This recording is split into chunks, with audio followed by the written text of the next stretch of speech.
Now there's no reason to ever be homeless on the internet. The Gotham Chronicle podcast is back with a passion. Sometimes we stay on topic. Most of the time, we don't. You'll like it. It's nice. Well, hello, beautiful. What's your name?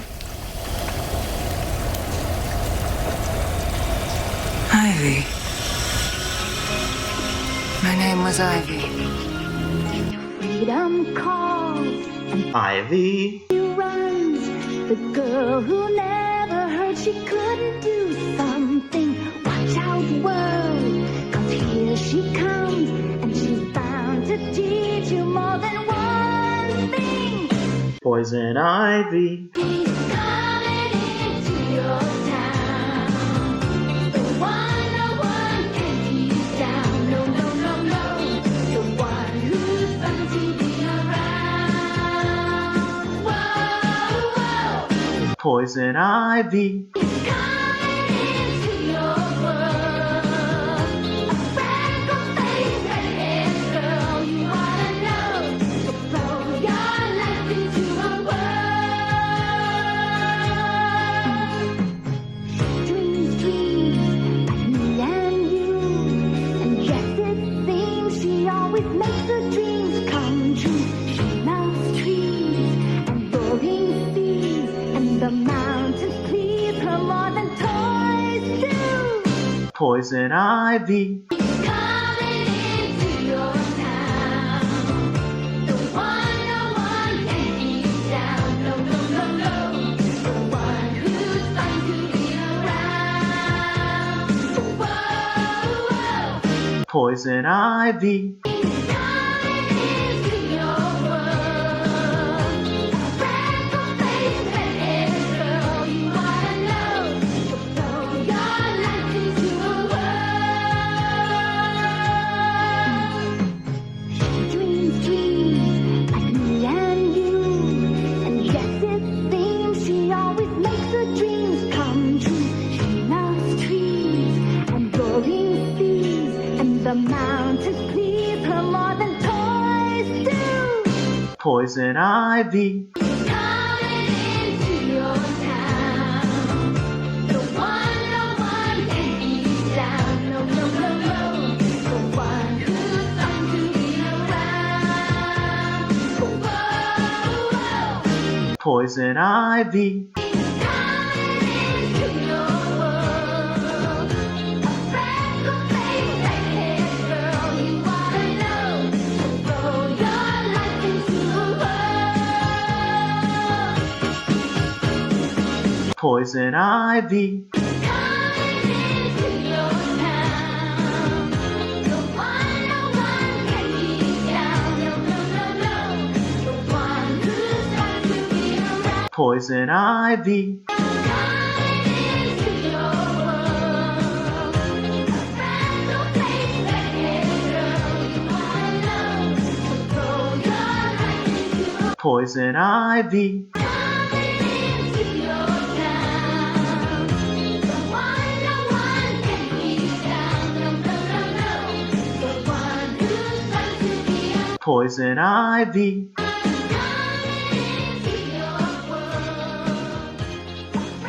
Hello, welcome back, and you are listening to the Gotham Chronicle podcast, season 4B, folks. I'm Josh, and joining me is... This is Donovan. And this is Jan. So we had a break. We didn't do all the specials during break that we said we were going to do, but we did a few convention coverages and stuff like that, so that was fun. But now we're back.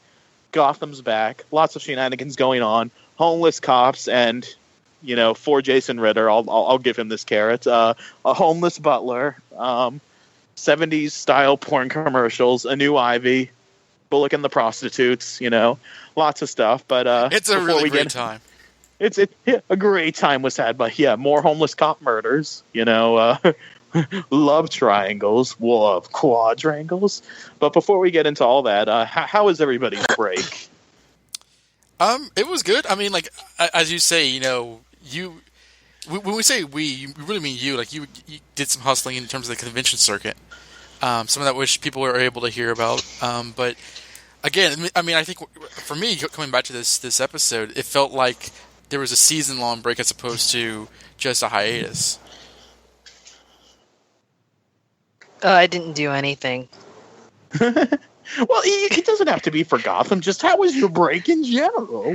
Like we talked about Black Panther. Oh yeah, what is it? I was a guest host on your other podcast, the Comic Film Review for the episode of Black Panther. That was fun. I got to meet your other friend, Chris Linus. Yes, sure. Chris Linus. Sure, Linus. You don't know. Dude, it's spelled. I've only known the guy for close to a decade. But you've met him in person. I'm the only one that has. I threatened to cut him within an hour. Yeah, but I mean, you're not friends with Jan unless she threatens to cut you at one point. Yeah, and Donovan and I did a podcast last night, Questions No Answers, where oddly enough, the JCPD came up there too. So because we're talking about police brutality, that's why. Yeah. Jan, not to spoil it, I don't know if Don edited this out, but in the middle of the show when we're talking about police brutality, I say, Don, I knew a woman. She was on her honeymoon, and a cop just burst in there and shot her husband. That's left in. Oh my god. And we're talking about this really serious subject of I poured my heart out about a personal event from my life, and then I cap it with this Gotham joke. But the break was I can't. During the break, I saw the. If you haven't listened to those episodes, I recommend going back. Yeah, I was going to say just like a CBF review spelled revue.lipton.com and qnoanswers.com. Both of those episodes are available to download, where you can see the Jan and Comic Film Review crossover and the Bertoni and Question We Have No Answers crossover. Well, and if you want to listen to the Gotham stuff that I did over the break, I'd recommend going back to hear it. Ben and I went to Washington, D.C. for the DC and DC 2018 event, and got to hang out with the Gotham cast there. Had fun partying with them, and then just this less than a week ago from when we're recording this, I went to New York City and met up with the cast again for another thing, which did an episode about that. Some interviews with Marina Baccarin, Robin Lord Taylor, Corey Michael Smith, and Ben McKenzie, who, as he revealed to me, and you'll hear in that episode, my account of it, Gordon is a homeless cop again. Donovan and I have noticed we have not seen that apartment at all this season. Now we know why. Ben McKenzie told me they tore the set down. Why? To build another Falcone Manor. Because the Falcones, which is not in this episode. Yeah, the Falcones have more than enough friggin' houses, but Gordon's not even allowed to have one. It's this whole 1% versus the 99% thing.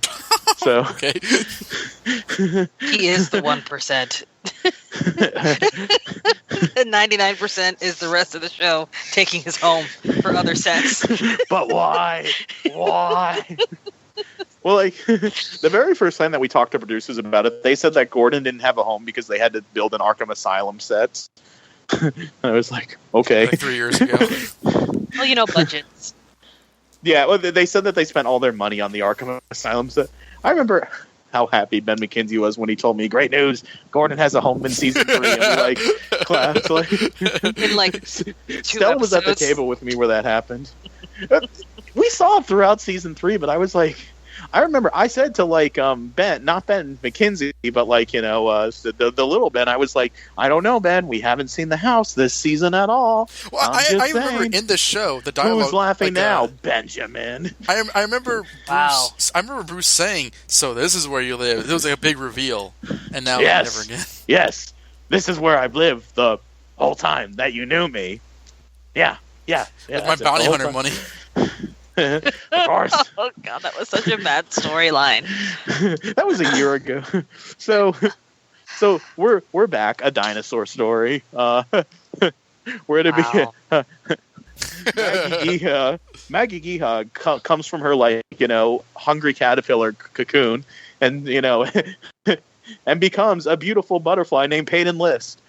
So we have a new Ivy. She kills some people, steals a bumblebee shirt because it reminds her of the days when she was Claire Foley. goes back to some house. Was that her house? She's like Or, Doctor Who. It's like, oh, I remember this era. Yeah. The scarf. Yeah. Goes to Pornhub.com on TV and like sees like a siren, like one of the weirdest things ever, which is like, this like Sirens commercial for their club opening up with like big hair, cellophane, and like 1-900 music, like come to the Sirens Club, women drink free and men don't. You got to include the audio in this episode. We're gonna. And Selena's like, the Sirens Club. It's nice. It's fun. You should totally come. God, it was. So she's like, I remember you, and I hated you, and I was like, what? No, Selena was your friend. Why you say that? But okay, whatever. That's Really? the show. We'll talk about that later. Why you gotta be so mean to Ivy? Why you gotta be so mean? Yeah. Meanwhile, Alfred's slumming in the Narrows, and he runs into homeless cop, and he's like, so where's your place? Oh, my place is around the corner. Oh yeah, my place is around the corner too. Well, mine has 5 bedrooms. Oh yeah, well mine has 6 bedrooms. I mean, I totally have a home. So do I. Oh, so do I. And then like an explosion happens, and they're like, oh, thank God, we don't have to because measure our houses. Yeah, thank God we don't have to keep up this line anymore, because there was an assassination attempt on, I guess, what would you call Lee now? Like, she's like a community organizer, like the Queen of the Narrows. But like, what is she even like? I don't even know. Like, what? I mean, I guess she's Queen of the Narrows. She's but, starting a union. Yeah, like she's like, we want better houses, better. Like, is she running for like president? Like, or what? I don't know. She's trying to rally people to work together to make the community better. And they've never heard that type of talk. So Gordon, in his JCVD investigations, figures out that the person who was targeted in this explosion is the Doc, and apparently he forgot like all of season 1, where everyone was just calling Leslie the Doc, including like Bullock. There's like so many clips of season 1 where Bullock's like, "You and the Doc, eh? You and the Doc." He's like, "I must find out who this mysterious Doc is." And he goes to Barbara's club, and he's like, "Barbara, who is the Doc?" And Barbara smiles at the camera like she's Jim Halpert from The Office, like, "Oh, the Doc. Well, he's a dangerous character. You should totally shoot him." No. Never said the gender. Just kept saying the Doc. Right, actually, I think that she said he. I think she said, "Oh, he's a bad dude" or whatever. No, yeah, the Doc is a bad person. Yeah, Gordon said. Bad. Yeah, Gordon said the gender though, but like, yeah, like, oh, the Doc, really bad person. Why? You should shoot them in the face if you see them. What? I would never do a thing like that at all. Oh yeah, she totally tried to get her killed. I was like, damn. I resent that. I resent that implication right there. You mean resemble that implication? Who said that? I'll shoot you. Yeah. And there's more fun at the club where we get a rerun from like season 3 where like Peyton List does the same thing Maggie Gia does, goes into the Sirens Club, teases Selena that she knows who she is. Selena's like, who is this person? And Selena's also distracted by like Bruce's latest storyline where Bruce basically shows up to remind us that like he's a bratty teenager who fired Alfred, kind of bring the audience That's up his to only speed. scene in the entire show. It is, but it's just to reinforce the spiraling.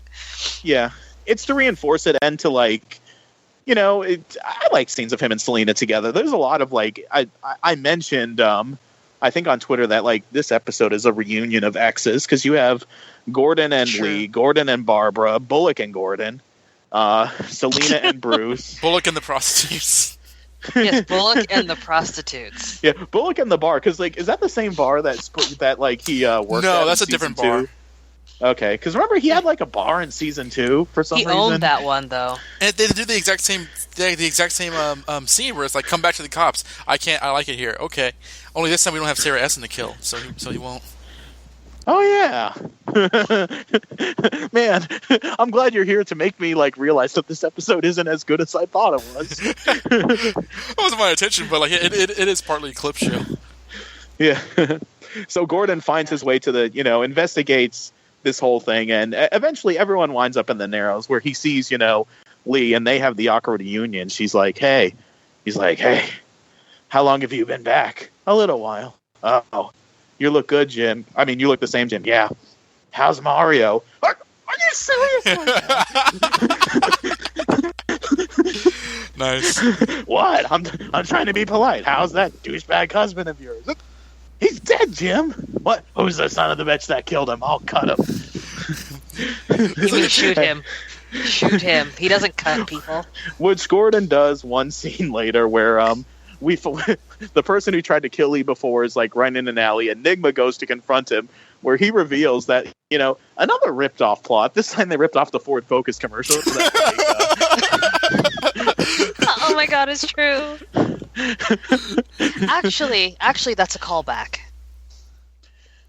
That is true, yeah. to the Ford Focus continuity.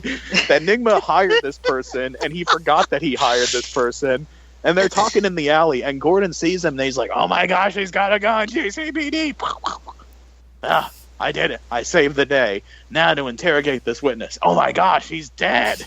Pretty much. This actually happened. Ed, how'd this happen? Did you see the son of a bitch that shot him? Oh god, that's not even an exaggeration. Yeah. and in the midst of all this, Solomon Grundy, who's, is Butch again, and he goes to Tabitha. He's like, "Tabby, it's me. I love you. I forgot all about and that. And you love me. And we're both consenting adults. And there's nothing to stop us both from being together. Nothing to keep us apart. Therefore, this is goodbye." Also, why the heck are you still working with the person that shot me in the face? I thought about that, Yeah. And Gordon does. Oh, and Alfred's implication. God, a lot happens. Like, Yeah, it's a very is, dense episode. Yeah, it is. Like, because Alfred's like framed for like the murder of like a waitress that he had like a love moment with for all of like 3 seconds, and it's actually funny because Gordon's like saying to Harper, "What, Alfred? He wouldn't hurt a fly," and Harper's like, "Are you even serious right now? What about the time when he broke into an interrogation room and stabbed somebody in the hand?" "Yeah, but it was his play." It was his play. Okay. Or the time he started chasing people and shooting them. Okay, but that was a life or death situation. What about the time when he took Hugo Strange to a roof and held him by his tie? Otherwise, he'd follow his death. Yeah, but there was the Alex Heck virus. What about the time when he met Selena Kyle outside of Bruce's school and punched her in the face? Yeah, well, I'm sure she did something to deserve that. Well, the time she actually did. So. Didn't they get into a fight at one point, or am I imagining that? Selena and Alfred? Alfred and Gordon? I might be imagining that. They've never come to blows. Didn't Alfred Sean Pertwee they team up a lot. Yeah, didn't Sean Pertwee tell me at San Diego this year that there was going to be a father love triangle for I mean, I don't know. Between Alfred and Gordon. They kicked me out before the thing started, so I wouldn't know. Alfred resists arrest and runs away and isn't punished for it, and then they all wind up at Bullock's bar where everybody knows your name, and Bullock's like, I ain't getting involved in this Gotham plotline again. You all have your fun. Dun dun. So, I know that we missed a lot, but these fake recaps. Oh, I don't know if we did. I mean, it was a very busy episode. You covered the entire episode. Ivy almost killing Selena, things like that. But yeah, it's this was almost everything was touched upon here. The only major characters that we didn't see were Roz, who's still hiding in Barbara Keene's palm, and Sophia, and who's Penguin. Hiding in Gordon's caller ID. And Penguin and Jerome. That's right, they weren't there. I didn't forget about them, but it's still a very busy episode. Oh yeah, it's and I told Dawn because I try and avoid some spoilers around Jan because she likes to come into these episodes as fresh as possible. Dawn just doesn't give a shoot. So I said to Dawn, this might be my second favorite episode of the season, and Dawn's like, "Oh, you always say that." I was just going to repeat myself. Well, behind the Martine, Penguin's dinner gala episode with Professor Pig, that was my favorite one this season, just in how intense it was. But I really liked this one a lot. And we'll go character, plotline, and stuff by character, but I was really digging it, and seeing it live is always a different experience because I saw the screening of this, and when you're seeing it with an audience, it's and with the cast, right? It's so what'd you think? Yeah. Yeah. Well, I'm not gonna lie, but it is a euphoric experience, like, which is one reason why Estelle and I loved the pilot when we saw it live and stuff like that. But I didn't fall asleep this time like I did at Tribeca. Like, I made sure I got so much sleep the night before I went to New York this time, like, because I was like remembering Tribeca and just like how I was running on fumes, and I was like, I cannot do that again. I I locked myself in bed, so I could stay awake. So. But yeah, there was some surprises and stuff like that too. So what were your does this get a pass fail for you, Jan? This episode? Yeah. Pass. Okay. Please elaborate more. I want to hear what you think. He said it's like a yes or no question. It's like yes or no and why. Well, So yeah, you can briefly tell us why. I mean, we'll go like deeper into like the meat of it, I'm sure, but you guys can guess the main reason. the hair. Tabitha No. and Butch. Yes. I have a problem. We don't talk It's about it. not even really that good of a ship. I don't know why I'm so obsessed.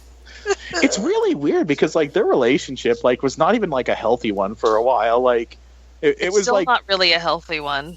that's true, but like now it's like, One of them oh, is, Tabitha and Butch, and like you forget, like, oh yeah, they first got together because she like sat on top of him while he was threatening to like drill her with his like magic hand that one time in season 2. That sounds completely different. But I think Didn't she torture him too, like to find his trigger word? Yes. Like back when Penguin like had control over him, or was that Zaz? No, Zaz was the one that brainwashed him in the first place. God, this show has been really it's been a strange few years. Yes. Don? What did I think? I liked it. Yeah, honestly, it was entertaining, and I think that like the pacing was pretty solid. Like it very quickly went from character to character, and everyone was kind of doing something. I think that I don't really have any problems with like the episode, to be honest. I think that like any problems I have are kind of just like kind of endemic to Gotham, and I'll get to those when I get to those. It's stuff that we've seen before, more so than in kind of any new thing. I do wish that we saw more about Bruce, rather than just he was literally a cameo in like in his own show. Not that he's That's really. not bad. I mean, not that he's the main character, but like I tend to be more interested in his stuff, and it was like oh man, Ed is going to follow this guy, and I was like I don't. I care about Bruce more than I care about other characters, so like it was a little disappointing to see him kind of literally show up for like 60 seconds, but it was cool seeing Alfred on his own, and I like seeing Lucius continue to be a character. We didn't even mention Lucius in that recap. Like, Yes, we did. You did.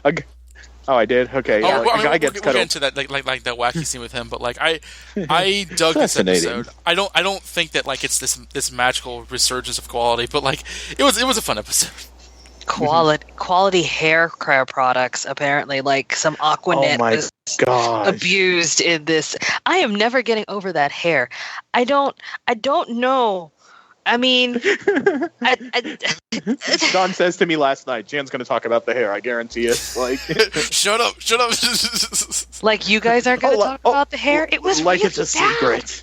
It was really bad. It was just like really upsetting to look at. I was like, and they. Are you talking about for the hair that. in the commercial or the hair in Yes. the rest of the episode? Yeah. Just What also Selena's like, and I was so glad Don sent me that screen cap of the end of Batman Returns. I was like, that is literally what I thought she looked like this entire episode. When she was at the bar with her really big. Still alive. Yeah, she almost had a fro in this.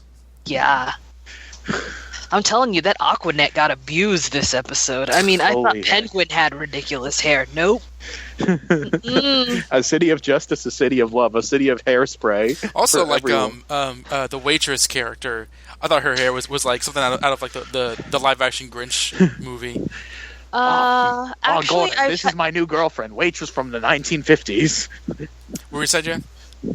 I've actually seen when I was in high school in the 90s. No, I'm kidding. Yeah, actually in the 90s. Uh, in the 90s and then school in the 80s, girls had bangs like that all the time. It's a lot of hairspray. I'll choose to believe that. Let me get you a picture of Kelly Kapowski from Saved by the Bell. It's all right, 'cause I'm saved by the bell. I mean, Yeah. this show has had crazy hair before. Lest we forget, like the Court of Owls woman. I forgot her name. I think her hair's pretty wild. Let's not forget when Penguin was the Kingpin and his hair was like straight up during that whole Headhunter episode. I know. Well, I mean, in this episode, by the way, you guys know Headhunter's coming back? Does Reddit say that or what?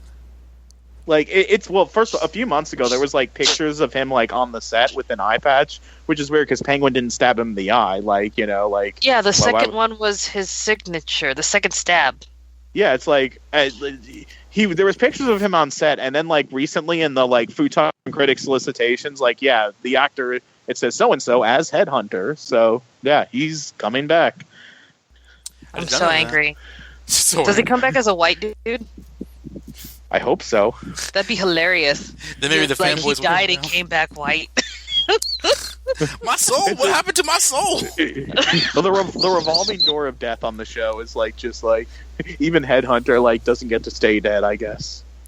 I was going to say something, man. I forget what it was. Oh yeah, second death. he's gonna play. He's gonna play Ivy. Oh god.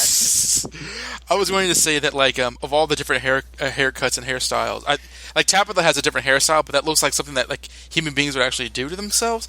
And granted, I defer to Jan's hair expertise because she worked in it for a while, but like a lot of it just felt very theatrical. Like Barbara Keene had that like Sabrina the Teenage Witch, Dan DiCarlo haircut with like kind of the invisible headband and like the short hair, which is fine. I mean, I'm not saying it looked bad. It just looked like you stop and kind of turn around when people have hair like that. And like Cameron Beacondova's hair was like bigger than her. It's true. She could have climbed into it and disappeared. It's just amusing. And I even noticed that like Peyton List's hair, which I think is actually very natural, like went from like kind of like droopy when she came out of that Butterfree cocoon to like she did her hair when she went out on the town, which is Hollywood.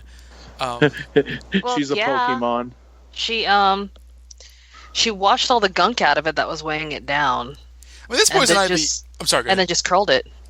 This Poison Ivy definitely seems to have an affinity for like going out in nice dresses because like she sees a dress and immediately puts it on, and I'm like, I'm guess that's part of her character now. In addition to food, that she kind of has this sort of like little girl dressing in kind of mommy's night evening gown kind of thing going on.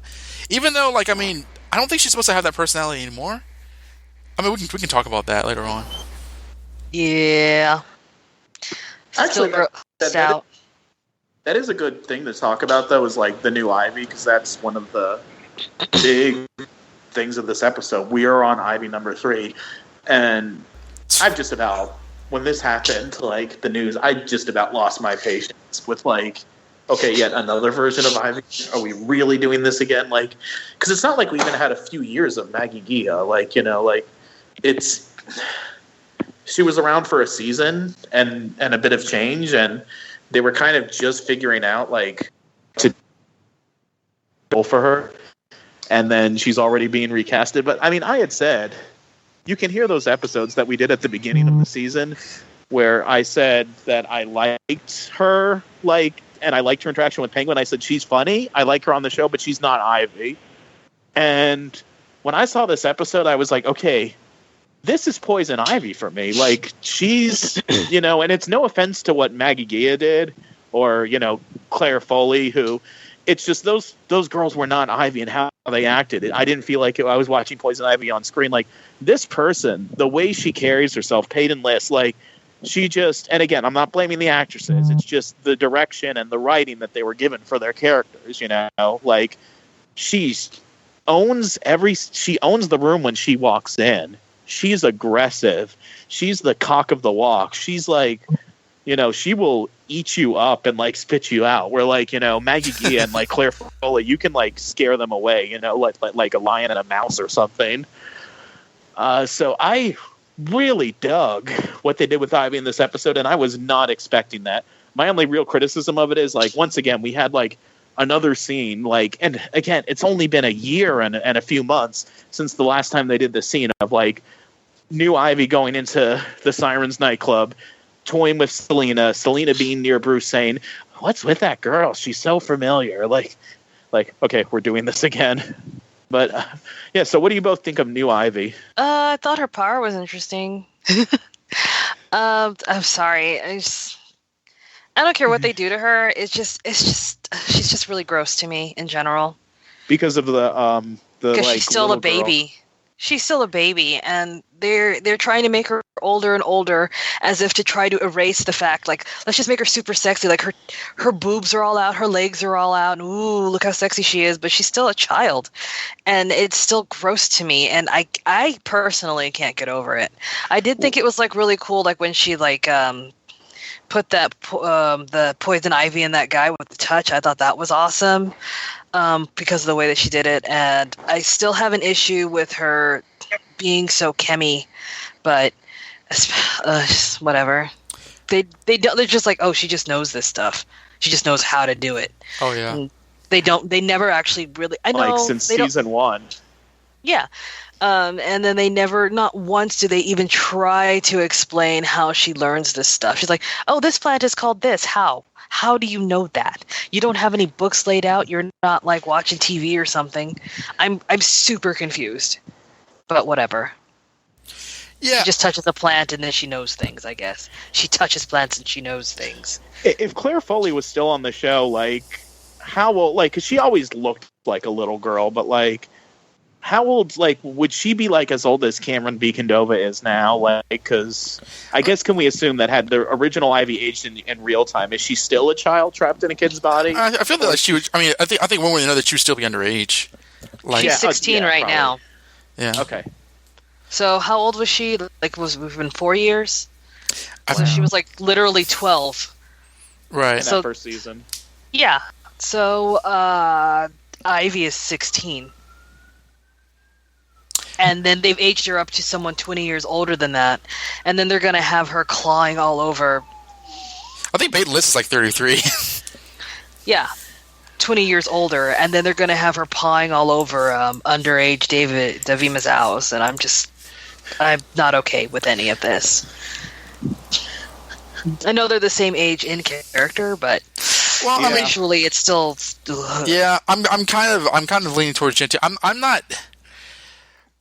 I hate to say this because I know Josh was like just oozing positivity from this because No, that's okay. it is the first time that like they're actually paying attention to who the character of Poison Ivy is, at least ideally.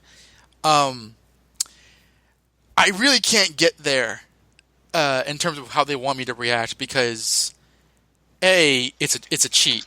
It's a total just like you're kind of just cheating to get to the finish line because they're aging her up. Which is still just like I don't know why it's very much like it kind of reminds me it's different but it's kind of similar to like kind of the course correction that Riverdale took with like that Grundy. Oh statutory rape God! romance. Let's please no. Well, I mean that like that Riverdale for one way or another they course corrected that. You know they got away from that and they never looked back. Except in Jan hasn't seen spoilers. season 2, But, so I won't. No, I have won't not say it. seen season 2. Okay, But, so I won't say. but, I won't say how that's revisited. But In what way? But this, it's like they're trying to. I mean, it's not so much that they're committing this, but they're trying to like just like oh look, it's Poison Ivy, isn't that awesome? But as a result, they're committing to this sort of thing, and that's just not. The whole idea of Gotham is for these characters to kind of grow into it naturally and kind of see how they get there. And they're literally just like kind of evolving her like a Pokemon. It's like, oh, look at all the change she's gone through.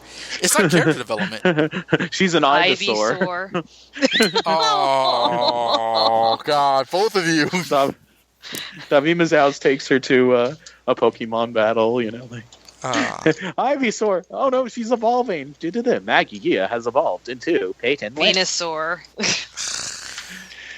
Well, because I remember one of Don's criticisms last year was it was the scene where, like, Selena goes to Bruce. She's like, "It's Ivy. How do you know it's her?" "Because she's eating all my food." And, like, Don's thing was, like, that's how you know it's Ivy, because she's eating all your food, not because of anything about, like, plants or anything like that. And I feel like they're doing that here. And, I mean, and But it in doesn't fairness, matter because both of you, it's illegitimate characterization. I mean, both of you are right that it comes with baggage. But, like, if this was the Ivy that we had in season 1, there was never a Claire Foley or Maggie Gia. Would you feel any differently about it if it was this same person? I feel weird that she was so old when she's clearly this. I just feel really weird about that. Well, how she's really old now. I'm not done with what I was trying to say. Sorry. It's like with Justice League, quite frankly. It's like, oh wow, the team's together. It's like, but this was such a rushed kind of production. I mean, I think it would have been better if they kind of like showed her gather more of an interest in plants. And yeah, you can say, oh, she liked plants when she was a little girl, but like, and there was one episode where she talked about mushrooms. But like, seriously, like whenever she was on screen, like 90% of the time she was not doing things that were like Ivy like. So where you have her kind of do it now, Peyton List did a great job. I actually think that she's far and away like the best actress that they've hired for this role. I think that she carried herself very well, and I enjoyed the scenes that she was in. But I'm not saying finally we have our Ivy that I was expecting, because I was never saying that from the begin with, because it was a really kind of like they're kind of juking the stats in that way, as we mentioned last night. So like, I'm interested to see how they're kind of really realizing her in this way, but I can't really accept it because it is so illegitimate. But at the same time, like the best, I think that like the way that they got to Peyton List actually detriments her performance, because her performance is really good, and it is a shame. But seriously, that's we're still dealing with this kind of like a character continuity, and you can't kind of help how people are going to react to that. Yeah. I am realizing too, like, it's kind of a weird bookends that, like, when I went to New York for Tribeca, that was the episode where like Maggie Gia like takes those chemicals and like starts to like, Dragon Evolve. And then when I came back to New York this last month, that was the episode where she comes out of the like cocoon. So it's actually weird, like, like when are we going to see Poison Ivy again the next time you go back to New York, I guess? Like because that was a long while. Like, she's missed all like the Professor Pig, Sophia Falcone like plotline stuff. That's true. Yeah. I also just want to point out that they did really do the plant thing in the continuity really well, because when she was younger, she really liked plants. And then when she became Maggie Gia, she was like all about plants. Like when she went into that creeper guy's house who wanted to like rape her,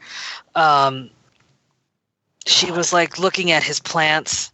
Dude, the way that guys look at her really creeps me out. And I creeped get me it out a lot last year. Like, I don't know why I'm over it now, but I was creeped out last year, and I still should be, but I guess I'm over it. Yeah, I too am over like teenage girls getting predated on by men, but whatever. And you know that people are like watching this show going, oh my god, she's so hot, I would totally bone her, and then she's still like underage, dude. Yeah. I got that text from Ben just 10 minutes ago. I mean, because if you think about how they did it, I was actually thinking a lot about Uma Thurman in this, because it was very kind of similar. And if you think about that, like, because in the comics, Pamela Isley was sort of this kind of more conventional, kind of homely looking woman who gained a lot of self-confidence through her powers and kind of became the sort of vampish, sexy lady. And if you think about how they did in Batman and Robin, it's pretty much the same thing. Where, like, she's not physically different besides her power. She looks just like Uma Thurman before and after, just without her glasses. So it's not as though they had to cheat to make her hot, for lack of a better phrase, but they did. And it's just like this just feels. I mean, we've ranted about this a lot, but I think that like every time they remind us of that, it's hard. I think that we'd be doing a disservice to the ethics of the conversation if we don't get back to what brought us there in the first place.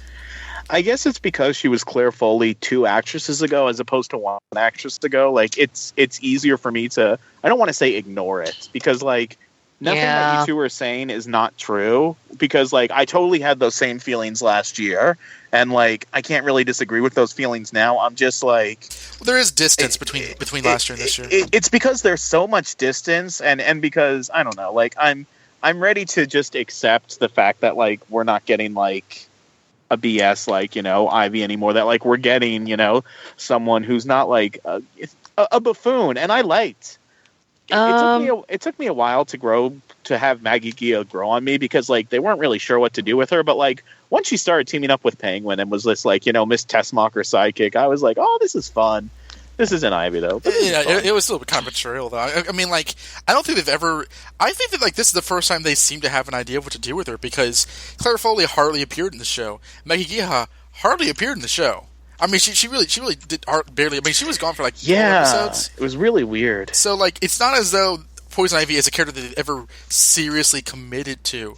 Like, she's not as consistently shown as Riddler is, or even some of the season long villains like Galavan or Mad Hatter or whatever. So it's funny that Maggie Gia never appeared, because she was like billed as like a series regular in season 1, and like when we went to Comic-Con that first year and like everyone's face was on a bus, like Claire Foley had like a bus face. Like, do you remember that? Yeah, it's kind of embarrassing. Yeah, like she had as much prominence as like Barbara Keene and like Harvey Bullock and like everyone like else did in the promotional material. Before Poison Ivy, there was Claire Foley in the pilot, and then like never again. And she was a pilot appearance of one thing. She did not do much that like, because I remember we saw her again in what's Lovecraft, because like Bruce and Selena were on the run, and that was when like she met Bruce. And it was like, hey, my dad was shot because they accused him of killing your parents. Yeah, sorry about that. I don't know. I think that like the last thing I was kind of conclude. Go ahead with what you were saying, and then I'll make my Peyton List is great. It's just and I think that like because again she was Golden Glider on the Flash, or she was doing an equally fun kind of arch performance, but. I mean, this is Gotham, and like when I say this is Gotham, I don't mean like the place or the show. It's like just the writing that's just, you know, and I'll get back to the writing in this episode. Yeah, so I'm never getting over it because it's gross. They reveal that Claire Foley's character was an adult all along, even in season 1. That's still why would you have her as a kid? The only way to solve that problem is to recast. That's like a fucking anime where you have like, oh, there's this like, you know, this lolly kind of, you know, character who's very innocent. And Honey and Clover. Yeah, but she's really 1,000 years old. That you and Stella showed me with that like school and like the kid that was in drag, and then like there's like a little boy in like their club, but then it turns out he's not a little boy. Orin High School. Like, yeah, but that's not the same thing. But like, but there are shows that tend to kind of pull that, oh, it's okay because they're really 1,000 years old trick, which is totally just morally bankrupt. But the Orin High School is not that kind of show though. Not with everyone's in high school. It was chill.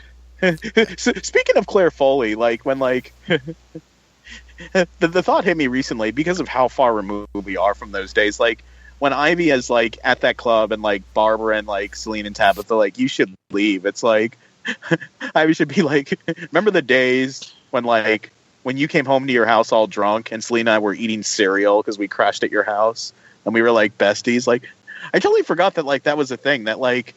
Yeah. Selena and Barbara Keene and Ivy too like know each other because like they all lived in Barbara Keene's apartment for 5 minutes in season 1 because they like crashed there and Barbara was too drunk to kick them out. Remember that? Yep. And Ivy like pretended to be Babs to Gordon on the phone. Yeah, that was before that. That was before Barbara came home. No. Barbara called. For Jim, and then Ivy answered the phone. Pretending to be like a girl, like who's Jim? like Jim can't come to the phone right now. Ooh, like yeah, she's part of the reason why they're broken up. Technically, they've been sexing her up since season 1.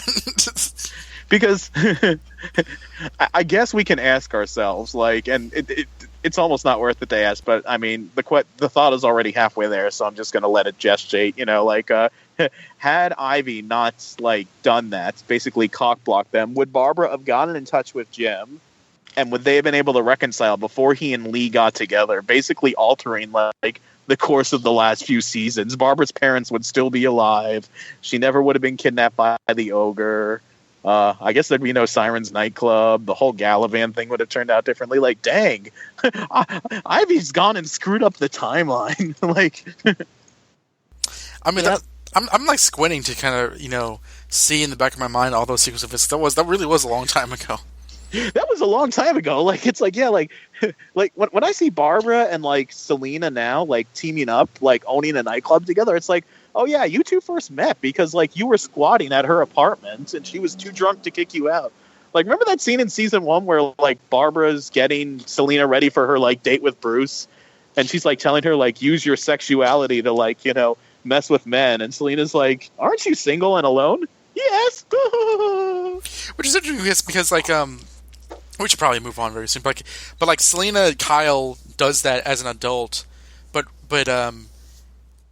she's really kind of butch in this show, which is an interesting kind of like development to have, but like she's yet to really, and I'm not saying she ought to be doing this now, but like that's not really stuck with her for a while, I don't think. It was cool if we listened to Act Like Poison Ivy. It's just too bad that like she's still 1 year old. Well, moving on to like what's the closest thing in that orbit, the Sirens, and we all know what war we're going to talk about with them specifically. I remembered my point that I was going to make. Oh, go ahead. Sorry. I was just letting you guys go, and then I like completely forgot. But go for it. I never expected to get an actual Poison Ivy out of this show. So I'm not exactly disappointed. I'm just kind of like whatever at her existence at this point. Yeah. It's a worthwhile tag. So the Sirens, specifically that porn commercial that they did, and I think I was in the audience like at this Tumblr thing, and I legitimately said, "What the heck?" like out loud. Like I was like, "What am I watching?" Like I think I said that out loud too. Like what is this? And like and by the way, just like one brief last Ivy exit before we continue on this freeway, because Jan made a point about this, and when I said it too, like when she's like, "I remember you, I hated you," like, do you think that's like she hates Selena? Like, I because Selena did use her more than once for money when she was Maggie Geha and working for Penguin. Remember, she betrayed her. She's like, she asked all these questions, like, how many guns do we have, and blah, blah, blah. And then also rejected her from the Sirens. I would have thought that, I thought that they were on good terms, and, like, that Selena at least has, like, been there for her, like, to everyone else. Like, Selena saved her life in season 1 when she was, like, dying in the street. And yeah, that was season 1. Yeah, that's true. Yeah, like, Barbara and Jim were engaged in season 1, so, like, look what happened there.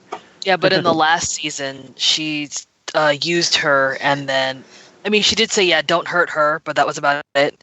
But she did betray her, and then she also, when she's like, I want to be part of it too, and they were like, no. So that makes sense, because she wanted to be with all three of them. And they didn't let her into the Sirens, which is weird because she's actually an original Siren. Yeah. Actual Poison Ivy is. Okay. I mean, I could see her hating Tabitha, because especially when she's like rude to Tabitha, but then again, you always were. Ooh, like, mysterious. But like, I was like, yeah, Tabitha is rude. Like, so like, I could totally see that. All right. So yeah, the Sirens, like, that commercial, like, I want to know, like, what Barbara's, like, rejected ideas for, like, that commercial were that, like, she, like, put in front of them, like, that we're going to be in a bubble bath having a pillow fight and say, come to the Sirens, and then, like... Well, I think that, like, I'll be honest... And always drink for free. I thought that, like... And don't. I thought it was actually legitimately funny. I really did. It is... Oh, it was funny. like not in the, this is so weird that, like, what is Gotham doing? Although there's a lot of that there. But, like... Yeah, that hair. It's going for like a silly joke, and I think it achieves it. It is the campiest thing this show has done. I mean, I mean, like my it dear. is because even Babs has become this 1960s Batman villain, where she's Parody of herself. I told you the commercial was a good idea. It's like she's just this like wacky entrepreneurial, like She turns into a man. she digivolves just like a Poison Ivy. I mean, it's Her hair did. it's weird. And Fair like count. I mean, Josh keeps on harping up that it's like this late night porn thing. It's more. I like the idea that like because it's called the Sirens, it's almost like the siren call of like come and go to our club. Come to 1977. Hold on. Don, my friend, have you ever stayed up really late at night and seen one of those 1-900 number commercials? No, I don't know what you're talking about. Yes. Chat with Yeah, real so girls. Yeah, those, because back in the 80s and 90s, they looked exactly like those commercials. Like the hair. Yeah. Well, why couldn't they just look the way that they normally do? Well, like, why did Barbara make them dress like that? Like, they're sexy on their own.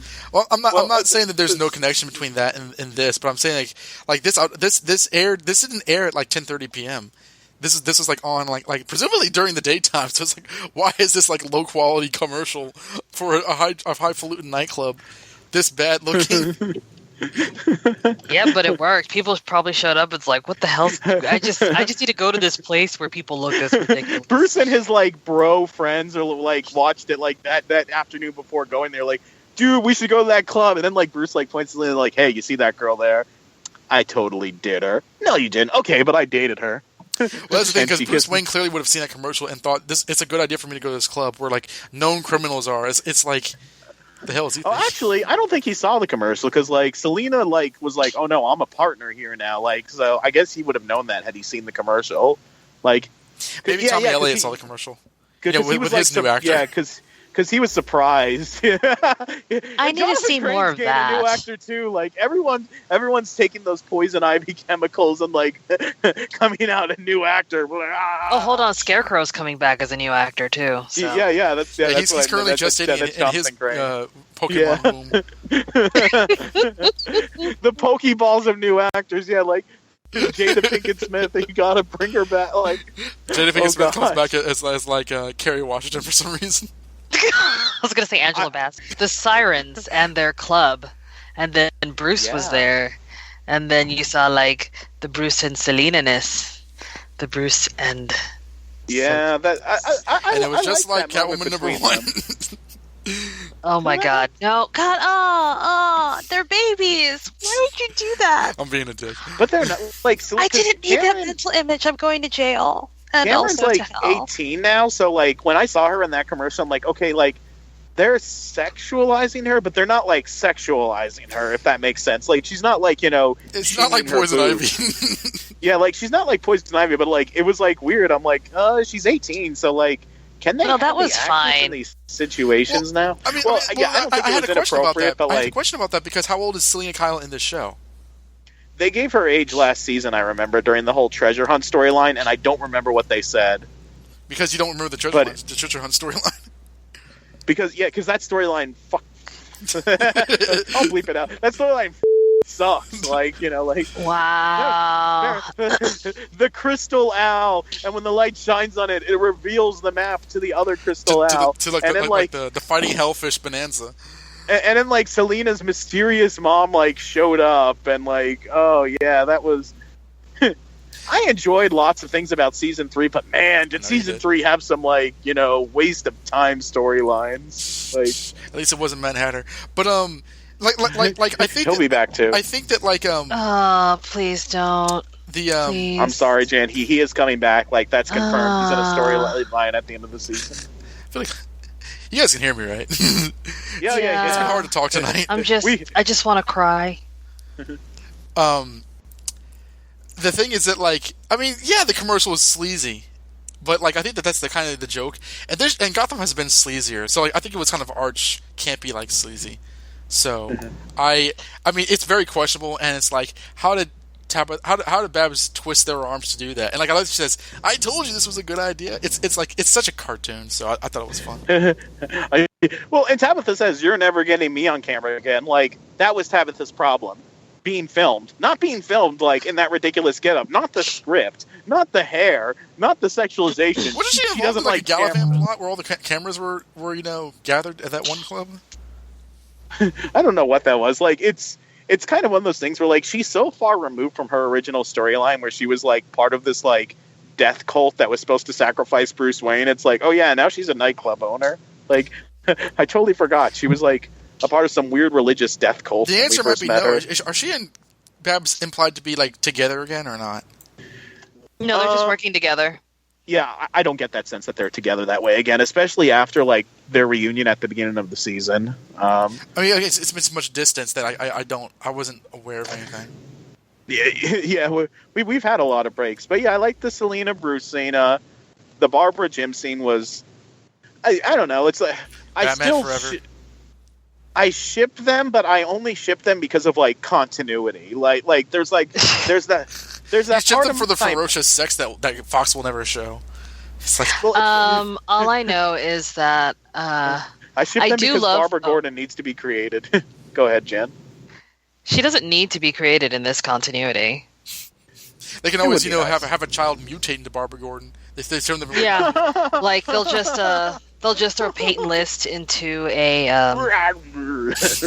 into some other thing, and then she'll de-age into Batgirl. It'll be fine. It's cool that she'll Batgirl's turn funny back using into Claire computers. Foley, who looks like Barbara Gordon. Like, Yeah, you'll Yeah, and then Jim will Babs Adopt will adopt her and then marry Jim, and then they'll both take Jim's last name, and then she'll become you'll have a blonde Ivy character. Gordon.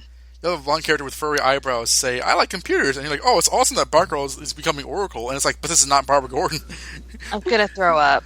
okay. Anyway, wow. So just type back. Yeah, like Anyway, I like that please. seeing them together because I do ship them, but only because like there's the part of my brain that wants like the original continuity timeline to be just restored, and because like I still have an attachment to the Barbara King character because the summer before the show started, I like went down that rabbit hole of like the mystery of her creation because there was like arguments online about it at the time between one person who was claiming he was her creator and like Warner Brothers saying that like Warner Brothers saying no, you didn't create her, and then like I literally like I spent like weeks like looking through these comics where like Commissioner Gordon has this like unnamed blonde wife and like stuff like that, and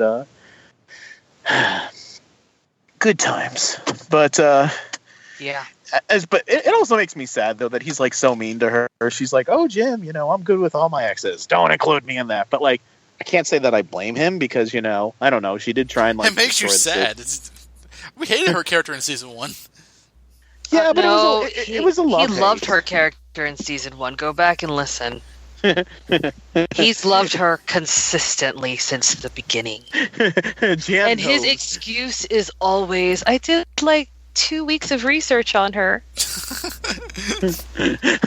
I'm attached now. I'm like emotionally attached to this character and her success. Yeah, That's it. That's it. I went and read all of her like 2 pages of stuff, and now she's my with life. J.W. Cortez. Look, he was in several issues of Catwoman. Don't I leave. know. That's true. Alvarez appeared more times than Well, it's funny too because like last year I was like, well, the ship has sailed on them dating, but then like both Ben McKenzie and Aaron Richards says, I don't think it has. I think that there's still a chance that they'll get back together. And They're I'm like, trolling the shit out of you.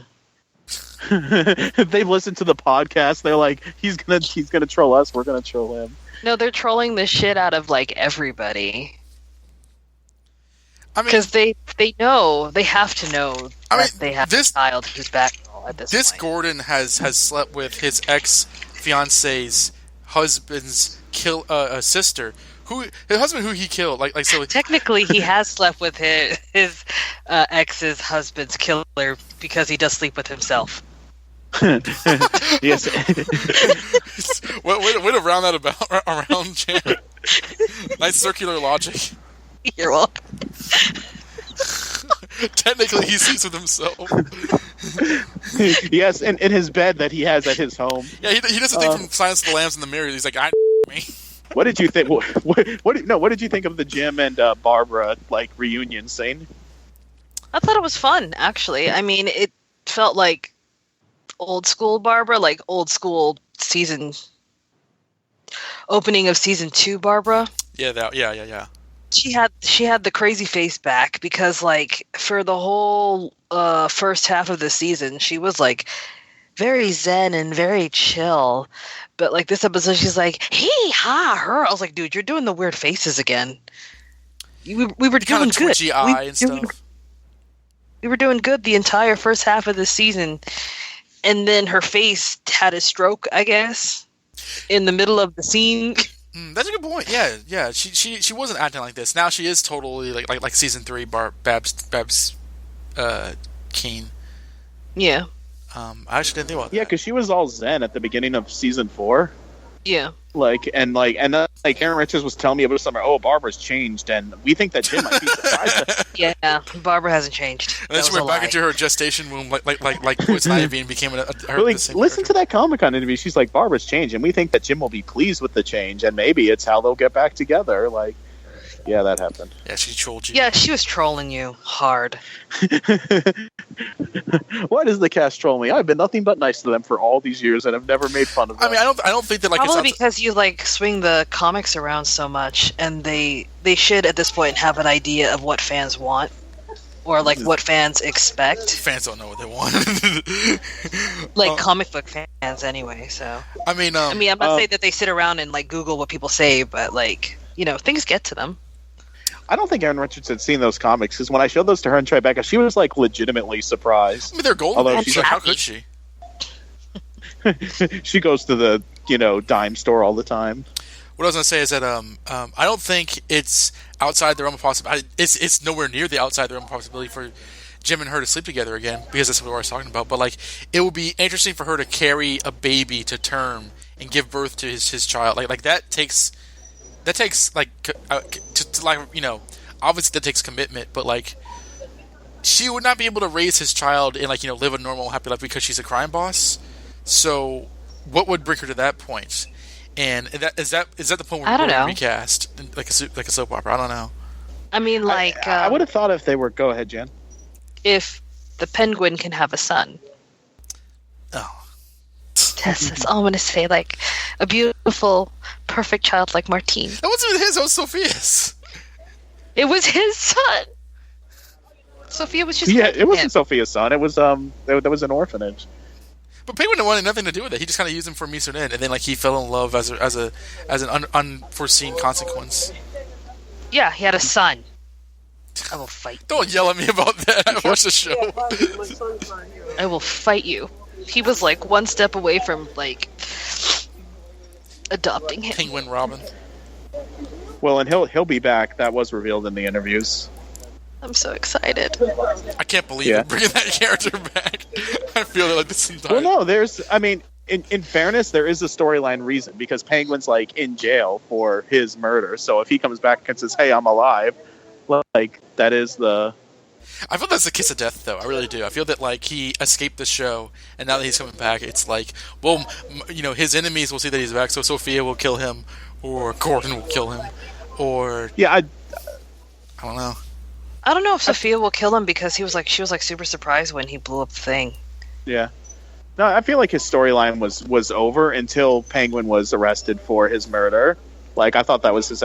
But in terms of reunions, the other one was... and the other siren was Butch and Tabitha, so we're going to let Jan talk about that one first, because... I was so excited. He just turned around. He's just sitting there. He's just like, yes. How did he get in there? I don't care. The magic of my shipping love.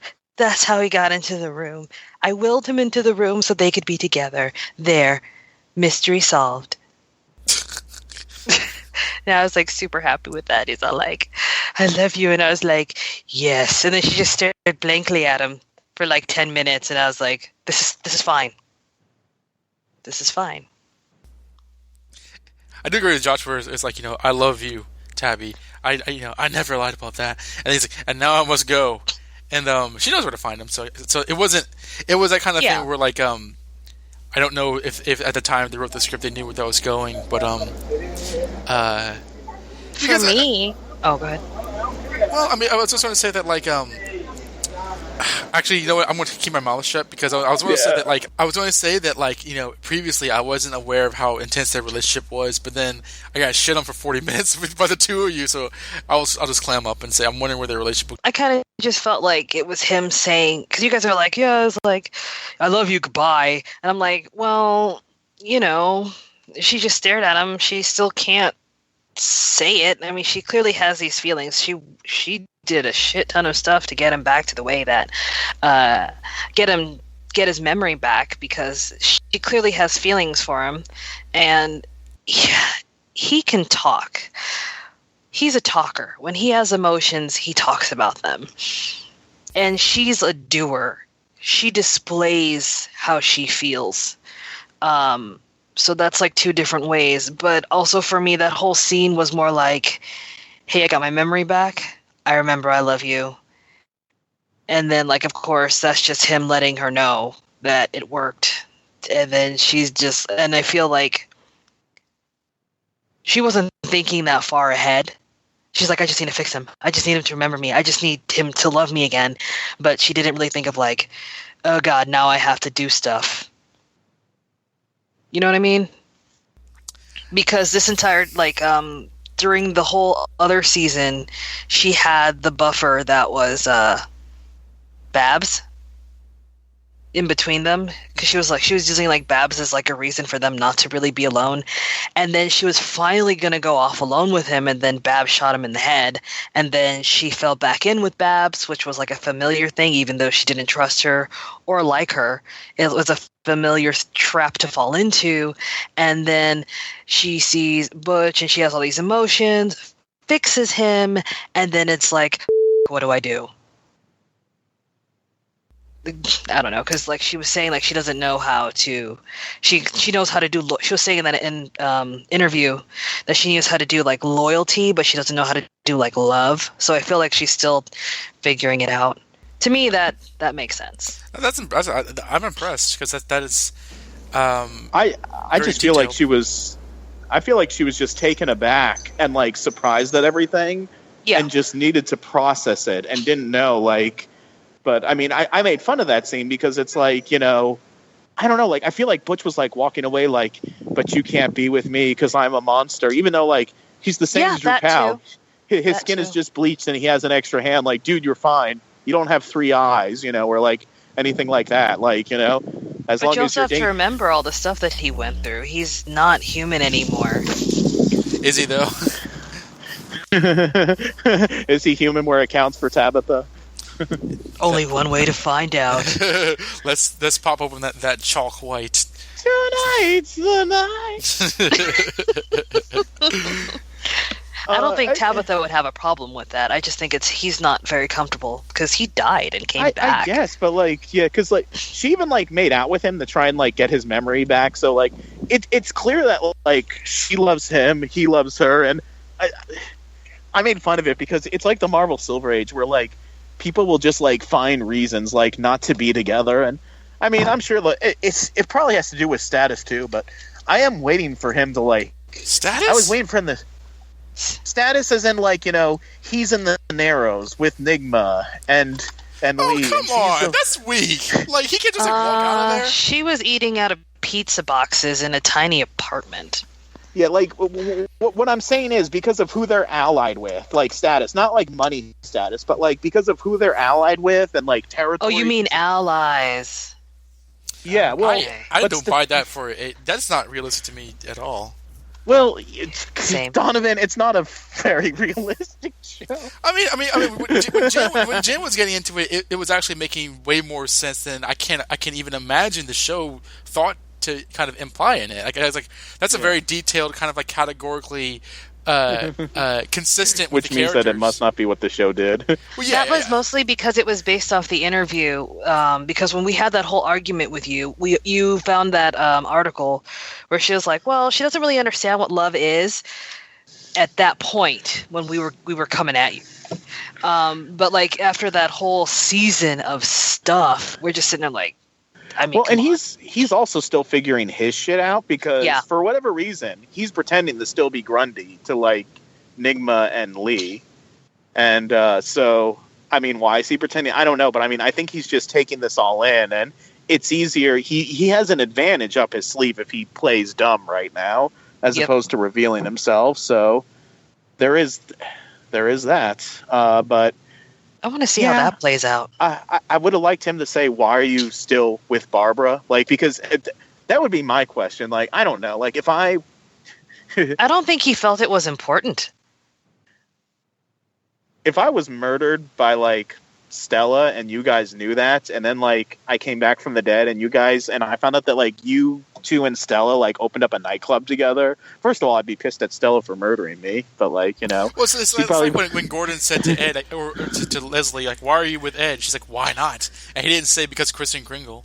He just Kristen Kringle framing me for murder, making us break up our engagement. And then you miscarrying as a result of that, which made you get together with Mario, bring Mario back here, and then the Alice Tech virus thing happened. You almost destroyed the city. You know, maybe because Nigma caused all that. Oh, Jim, that was ages ago. Yeah. I mean, what would Mario say if he could see you there? Does he know about this? Jim, stop forgetting that Mario's dead. That's our favorite. Well, it's one of our favorite jokes in the show. It's true. But never mind. I forgot what I was going to say. Go ahead. I mean, are we done with Tabitha and Butch?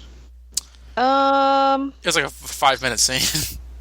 I really do like the fact that you did bring Butch. up that he is continuing to. He does have a lot of stuff for himself to figure out, and I kind of feel like he's pretending to be dumb because his memories are coming back jumbled. So if it's simpler to just act as Grundy than try to pretend that he can, not pretend, but actually reveal that he's Butch again and he got his part of his memories back, and I think he's just trying to get his footing.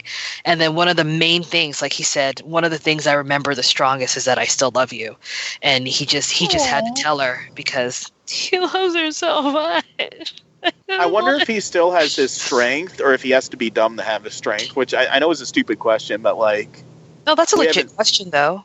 We haven't seen him do anything Grundy like esque. So and his voice was normal too. Like when he talked to like to Tabitha, he didn't have that like weird like vocoding voice that like Grundy has. Like which is, he didn't have that in the episode at all because he just kind of grunted when but I remember when he would talk to Ed, he like his voice was different than it was as Butch, which is why like when Ed addressed him in this episode, he's like, "Are you okay?" He only like nodded because he couldn't talk. Because if he talked, then he's going to sound like Butch, and Ed is going to be like, "Oh." I think he said, "Yeah." Yeah. Oh, okay. I'd have to watch again. He said a guttural "yeah," Okay. and then he left, and he goes like, "I'm Butch Golzine, and I am the fastest man alive." He said something that like implied that he wasn't like brain damaged. I want to mention also too. He like speaks up while like Lee and Nigma are talking. If I may say so, you know, Dr. Tompkins and Mr. Nigma, you know, the best way to solve this problem about the killer from the Narrows is not to draw them out through an elaborate ruse. Grundy, what did you just say? I mean, Grundy hungry. What were you saying, Don? I was going to say that like in like, you know, Tommy Wiseau's cameo when he like, you know, stopped by the set that day. I mean, did you guys notice that his voice was deeper? I mean, not that like it sounded like he was kind of like putting on a voice, but he didn't sound like he normally does. And I thought that was. I think he was trying to like give off more of an air of confidence and authority, and when you do that, your voice drops. I mean, he's being Bratty Bruce. I think that like he was trying to sound more kind of relaxed and confident, and as a result, his voice sounded a lot deeper. And I'm wondering. I mean, I think that was mostly put on, but like it sounded. It didn't sound like he was like grunting to sound that way. So I thought I don't know. It was an interesting acting move that I thought that he did that I was interested in. He was also drunk, so that could just be his drunk voice. I don't know. I mean, I've not been drunk, so I don't know if your voice deepens. I'll have to ask my brother. The other, I guess, woman on the show, Lee. I liked her reunion with Jim, and it's interesting that like they've been kept apart this whole season, except for like that dream sequence in the Scarecrow episode. Like they have not like. True. been together. So like that's why I said this episode was like a reunion of exes. So Mario jokes aside, I thought that was like a perfect reunion. You know, like considering like what they've both been through, and Marina Baccarin does not think that they're getting back together. Like she said in like multiple interviews that like way too much has happened between them that like there's no way that they can like get together. Smash cut to them like having sex. But I mean, it's been since like halfway through season 2, so it's not like they were always together. But it's weird because I still feel like they're like, because even when they weren't together in season 3, I still feel like that was like what was driving Jim. This like will we or won't we thing with Lee, you know, like him being jealous over Mario and stuff like that. Like I never felt like the show took the Valerie Vale romance seriously, and even the Sophia that thing. wasn't a romance. I don't know what that was, but it wasn't a romance. It was, I need a partner because I can't live alone. And okay, you're a good lay. Yeah. Will you ever shut up? Wow, wow, wow. Oh, like that was so forced. Yeah, and it's, season 3 was such a schizophrenic season because like you think like I think back at some of that stuff and it seems so long ago, but it was only a year. I'm like, oh yeah, Valerie Vale was totally a thing on the show, but like there's like no trace of her now. Like she's even more like nonchalant than like Alan and Montoya. Like it's. Well, at least you had a send-off scene, for God's sake. Yeah. At least like because yeah, when I was at the Tribeca thing, we were talking about that with the other reporters, and they were like, yeah, they just like completely ignored Jamie Chung and she disappeared, and I was like, but. Like they broke up. Like it's not like she worked at the GCPD and there was like a reason to have her around after that. Like they did break up because like Gordon got her shot. You know. Yeah, she straight up like, I'm out. You have fun, homeless cop. Like you've seen the inside of my home. Yeah, I have. And yeah, the inside of home his that doesn't exist anymore. We're getting off track from the episode, which is are we? Yeah. Does that happen? Does that never happen on this show? My own damn fault. Well, we haven't been here in a while. We're like getting this like all out of our system. So like, It's yeah, true. like the Lee. What did you guys think of? I guess like Lee this episode and her reunion with Gordon. Go ahead, Don. I started last time. I mean, this is my least favorite part of the whole episode, and it's not like, you know, Leslie, So sorry, or started. or whatever. It's just, I hate how they do, you know, the people of the Daenerys. And part of it is just kind of their conventional cliche, oh, you know, the people of the Daenerys, we have our own code, and, you know, we're like, you know, the street urchins, the Morlocks, and all this kind of crap. That is not, I mean, it's so unoriginal that it's not as though Gotham had this idea and went with it.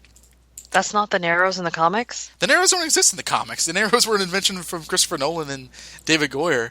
But, like, it's this idea of, like... Not the Narrows, the East... No. East End or something? Gotham has Crime Alley, it has The Hill, and that's really it. I mean, the Narrows... No, there's a place where, oh my god, Catwoman comes from there. I don't know. I know what you're talking about. Like, yeah, it's like the East Side or something. Yeah, because there's like the East End is your area. Like he straight up goes to Catwoman. The East End is your area. You scout. You take care of that. That's where like you know Crime Alley is and Park Row and etc. And it's the slums, and it's a place. It's a place. Okay. Well, my point is that this is supposed to be kind of a very impoverished place where you know justice doesn't really happen. And these, you know, it's a place that basically with no hope. It's like Suicide Slum in Metropolis. And I've complained about how, you know, the poor and the alternative and sort of, you know, kind of like Gotham's shadow in terms of its population are characterized with these sort of like kind of trendy leather jacket wear and just like kind of like, you know, rocker people. And it's not just the Lost Boys and Rufio. I mean, there's a lot of things going on here, you know. Like I mean, and I'm not going to give you guys like a preview of an essay I was going to write about it necessarily, but like seriously, I mean, like it's like you know, like what are you going to do about it, Doc? Oh, she's going to get pushed back. This is dangerous. And it's like you know, there's not a lot of people of color there as well, so it feels as this sort of like this the artifice of Gotham, the show feels the most plastic to me in these type of scenes. Where she's like, you know, we need to stop, you know, criminalizing each other and stand on our own 2 feet. Yay! I was just like, oh my god, this is just. It's not the worst Gotham's ever been, but it's really it's forced and like fake, and I don't like it. It was interesting seeing her meet Gordon again because it happened, not really the meeting itself. It was just because okay, that's happened now. But there was like 2 or 3 scenes of, you know, Leslie Tompkins kind of being this sort of like kind of this savior character for these you know, quote unquote poor people who look fine to me, quite honestly, until they don't need to. I just found it very annoying. But you know, that's not really an opinion of it, so it was what it was. I don't know. I don't know what happened this episode. I was just staring at her like, your hair is so flat compared to everyone else's. I don't like the way her face is shaped when her hair is that long and straight. I like it better when it's like a little bit curled, or, you know, because her face is kind of boxy. So just having it straight kind of makes her look more severe. Is that Morticia Adams' haircut? Yeah, but she's still gorgeous. She will always be gorgeous. Oh my god! But like the softer curls that she had at the beginning when she first came in, like the wave hair with the shorter cut, was much more nicer. Much more nicer. Stuff has happened to her since then. I know. But yeah, I know that they're trying to give her like a hard, edgy look, and to me, it's not working for her. She could have done the exact same thing. She could have just pulled her hair back in a ponytail and just in more like a rough, tomboyish look with like maybe a blouse and some jeans or something. Like, yeah, shut up and sit down. You can still do the same thing. You don't need to have like all that. How she looks. I do agree that they do look absolutely ridiculous. I don't know I honestly don't understand how all these poor people are affording leather, because I can't afford leather and I have a job.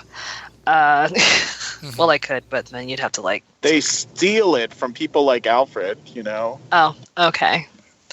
But yeah, I did like what she's trying to do. I honestly wasn't paying much attention to the crowd because they all seem like generic fodder. So it's like, oh, look, there's this one guy who's talking, and then you have like, you know, the whole stormtrooper thing where you're not really paying attention because everyone looks the same and it's a dark room. What else is there? I did like her reunion with Jim. But I did find it kind of weird, and I'll tell you why. The last time you see them together, she's trying to run away with him, and like says that she loves him and everything, and now she's like, yeah, screw you. Well, she was under the influence of like the blood of a psychopath's magic sister at the time. Yeah, but all it does is remove your inhibitions, though, and reveals who you really are. Mm-hmm. I mean, it makes you the crazy version of who you are, but she loved him and wanted to be with him, and that was what exposed. I don't know if that's what it did. I thought it just kind of made you an intense version of what you... I don't think it made you like the real person. Well, I mean, because it's not like Barnes would have like killed people. I mean, it does remove your inhibitions, but I mean, I think that's... You know, they said this is who you really are, but that was like kind of like, you know, drunk evil people talk. I didn't really buy that. Well, yeah, but then why would she even like go to him? Like, she has no reason. Like, it wasn't like, you killed my husband, I'll kill you. It's like, no, it's all like, we can be together. Here, take this and be who you really are. Well, because she's sober now, and like she realizes like, yeah, she loves him and she wants to be with him, but she knows that like now that she's sober and clear-headed, like there is a lot of baggage there. It's not like Tabitha and Butch, where like, yeah, nothing is to stop Tabitha and Butch from like, you know, running off to Milwaukee right now, you know, like. What is Milwaukee? I don't know. It's a made up tropical paradise, you know. Okay. Like nothing's to stop them from going, you know. Like they're like no one's engaged to anyone else. No one's in like, you know, any like secret marriage or something like that. I don't really follow any sort of like internal logic with the Alash Tetch fires. I think that like that entire thing with Lee in last season didn't make any sense. Yeah, I don't think there was any logic towards it. But yeah, but like with Lee and Jim, like there are things keeping them apart. Like, like the stuff that Jim did, like that there's that, and the stuff that, and quite frankly, the stuff that Lee did too. Like she did destroy a city, she did bury him alive, she did, in the name of love. Like it was in the name of love, but it's like, she probably she can't look at Jim without like being reminded that she like released this virus to the entire city. She can't look at Jim without seeing the guy that she buried alive. And honestly, she probably can't look at Jim without seeing Mario to a degree. And I think there's less baggage for Jim because he's always going to be a homeless cop, so like he doesn't care. Like he sees dead bodies all the time. But he was like super homeless this episode. Speaking of Jim and his love life, I do love like just to remind us like that there's other plots going on. Like Sophia like tries to call him and he like looks at it like this shit again and like hits ignore like. Oh, I forgot about that. Yeah, she did. All his girlfriends were in this episode except for Valerie, who pieced out. You know what? Yes, she doesn't have time. She's in the X-Men like shows right now or something. Like my favorite thing is that she's I know Morena is like Brazilian, but like Jamie Chung is like the most ethnic out of every woman he's been with, and she pieced out so quickly. She saw where the wind was blowing. Yeah, she was like, nope. Yeah, so yeah, but I do wonder, this is going to be a stupid question, and maybe I'll be proven right in the next episode, but I wonder if, like, Sophia is still sleeping with Jim as a power thing, even though, like, her plan's been revealed, like, she does He's it not just learned his to, like... lesson yet about that. Look. I mean, she's calling homeless sex is homeless sex. But he's like Samson at this point. Like, he just doesn't learn. Oh, Jim. Yeah, we haven't talked... What's the source of your power? I'll never... It's my hair. Like, I thought there was an episode where he like turned her down. Yeah, he did. But then they kissed in the next episode with Martine watching right after he turned her down. Yep. I mean, because right now he's completely emasculated and she's controlling him, and I wonder if she's doing that just to like twist the knife. But I mean, I guess we'll see in the next episode. That's incredibly hot, though. For Jim, that would make her like incredibly sexy to me. I'd be like, yes. I'd watch that movie. We are almost 2 hours in. We have to talk about Alfred and his like story, which to be honest, that was like one of the most least interesting parts to me. Like, oh no, will we ever solve the mystery of who killed the waitress? Spoiler alert: it was her abusive boyfriend. Mystery? The show's not that stupid. No, that show was like, yeah, we know exactly who did it. We're just gonna go after him and then reintroduce someone you care about. Yeah, and then what else haven't we discussed yet aside from Bullock and Alfred? I think they might be the only two things. I mean, Nigma, like. Oh, and the toy maker. Yeah. We could talk about the toy maker because he's an actual. That was like the shortest cameo of an actual official Bat character I've ever seen. End for his kind. From what I understand, his only prior appearance is on the Batman cartoon. And Arkham. Was he in the Arkham game? The game. Mm-hmm. Okey-dokey. The toy maker and the toy man, it's crazy that like they're the exact same character, but different like civilian identities. Yeah. So, in the Ford Focus saga, like there was like for the audience who doesn't know, there was a thing in like the second season it was where they did this because like they always do these Ford Focus commercials and sometimes they have storylines, and like the one in season 2 was Corey Michael Smith is like getting all these riddles. And he's trying to figure out, with the help of his trusty Ford Focus, who's leaving these riddles for him and why. And at the end of like the final one, he finds out that like, oh, he has a split personality and he left these riddles for himself. Mwaha. And like, you're really downplaying that, but yeah, Corey Michael Smith was insane. That was the answer to that commercial. Yeah, and like that's that how was, like, he got this into thing, character. Like, who hired you? Don't you remember? It was you. Then he sees himself in the mirror. I'm like, oh my gosh, this is the Ford Focus like saga. So you know what else it is? Yeah. It's the split he had right after he killed Kristen Kringle. Like, remember he left parts of her body all over the place for him to find? Or Oh, something. yeah. Yeah. And now he's trying to kill another woman that he's in love with, which is, yeah, like, I'm still processing this whole Lee Enigma thing. It's still weird to me. Mm-hmm. It's starting to grow on me a little bit. Like, and when I say grow on me, as in, like, I don't necessarily hate it, but I don't necessarily like it now, which is better than I was before. Like, I'm more, like, indifferent to it as opposed to before where I was against it. But, like, yeah. Enigma. It's also weird for me how, like, after, like, Gordon being like, why are you working with Enigma? Like, one scene later, he's like, good work, Enigma. I always knew I can count on you. It's like, Wow. I'm sorry. Like, no, this guy ruins your life. Like, Yep. ruins your, like, again, like. The show always does that. Like they have this show has like such amnesia from like character dynamics. I guess, like, if you're in Gotham, you just have to, like, get over, like, whatever petty differences you have. Like, What was that like, thing oh. he said? A toy maker. That's so Gotham. With like a amused, look on his face. I hate it when people say that's so Gotham, like, because that's happened a few times in the show. And, like, Bruce said, like, even if they were the Cardas, who cares? It's Gotham. But like, you know what? That's true though, because it is Gotham. Gotham's not a verb. Like, It is now. Also, that's a noun. I guess. Stop trying to make Gotham happen. It won't happen. Like, It's happened. What are you talking about, Josh? This is the prequel story. It's happening now in the movies and comic books. no, I don't mean happen as, like, a city, but happen as, like, an expression. Like, oh, Like that's fetch? the most, like, that's the most Gotham Try to thing make I've ever fetch seen. happen. Or, like, Toy Maker so Gotham. Or, like, Bruce being like, it's Gotham. Like, okay, like, stop using He's the not name of your T.J. city. Detweiler going tender. He's not trying to like make up his own word. TJ Detweiler. Wait, what?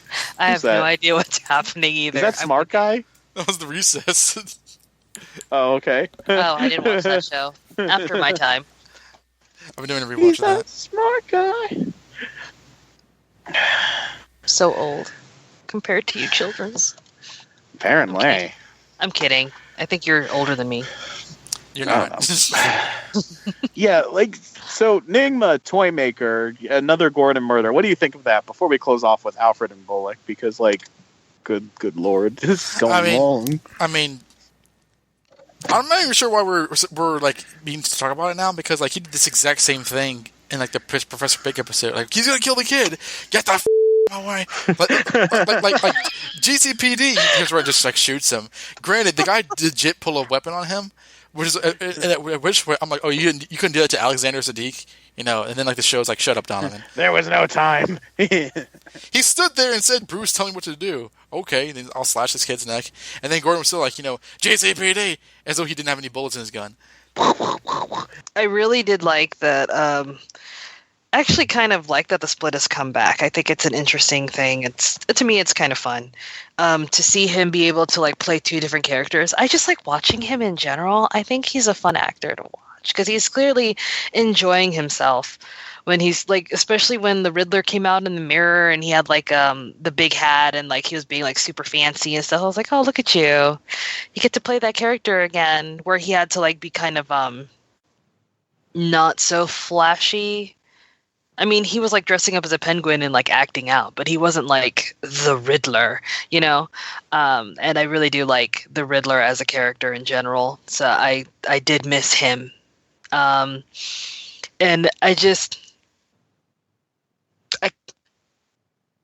when Jim came around that corner, shot him twice, dead in the chest, walked over, checked his pulse, and said, "Damn it!" He's dead.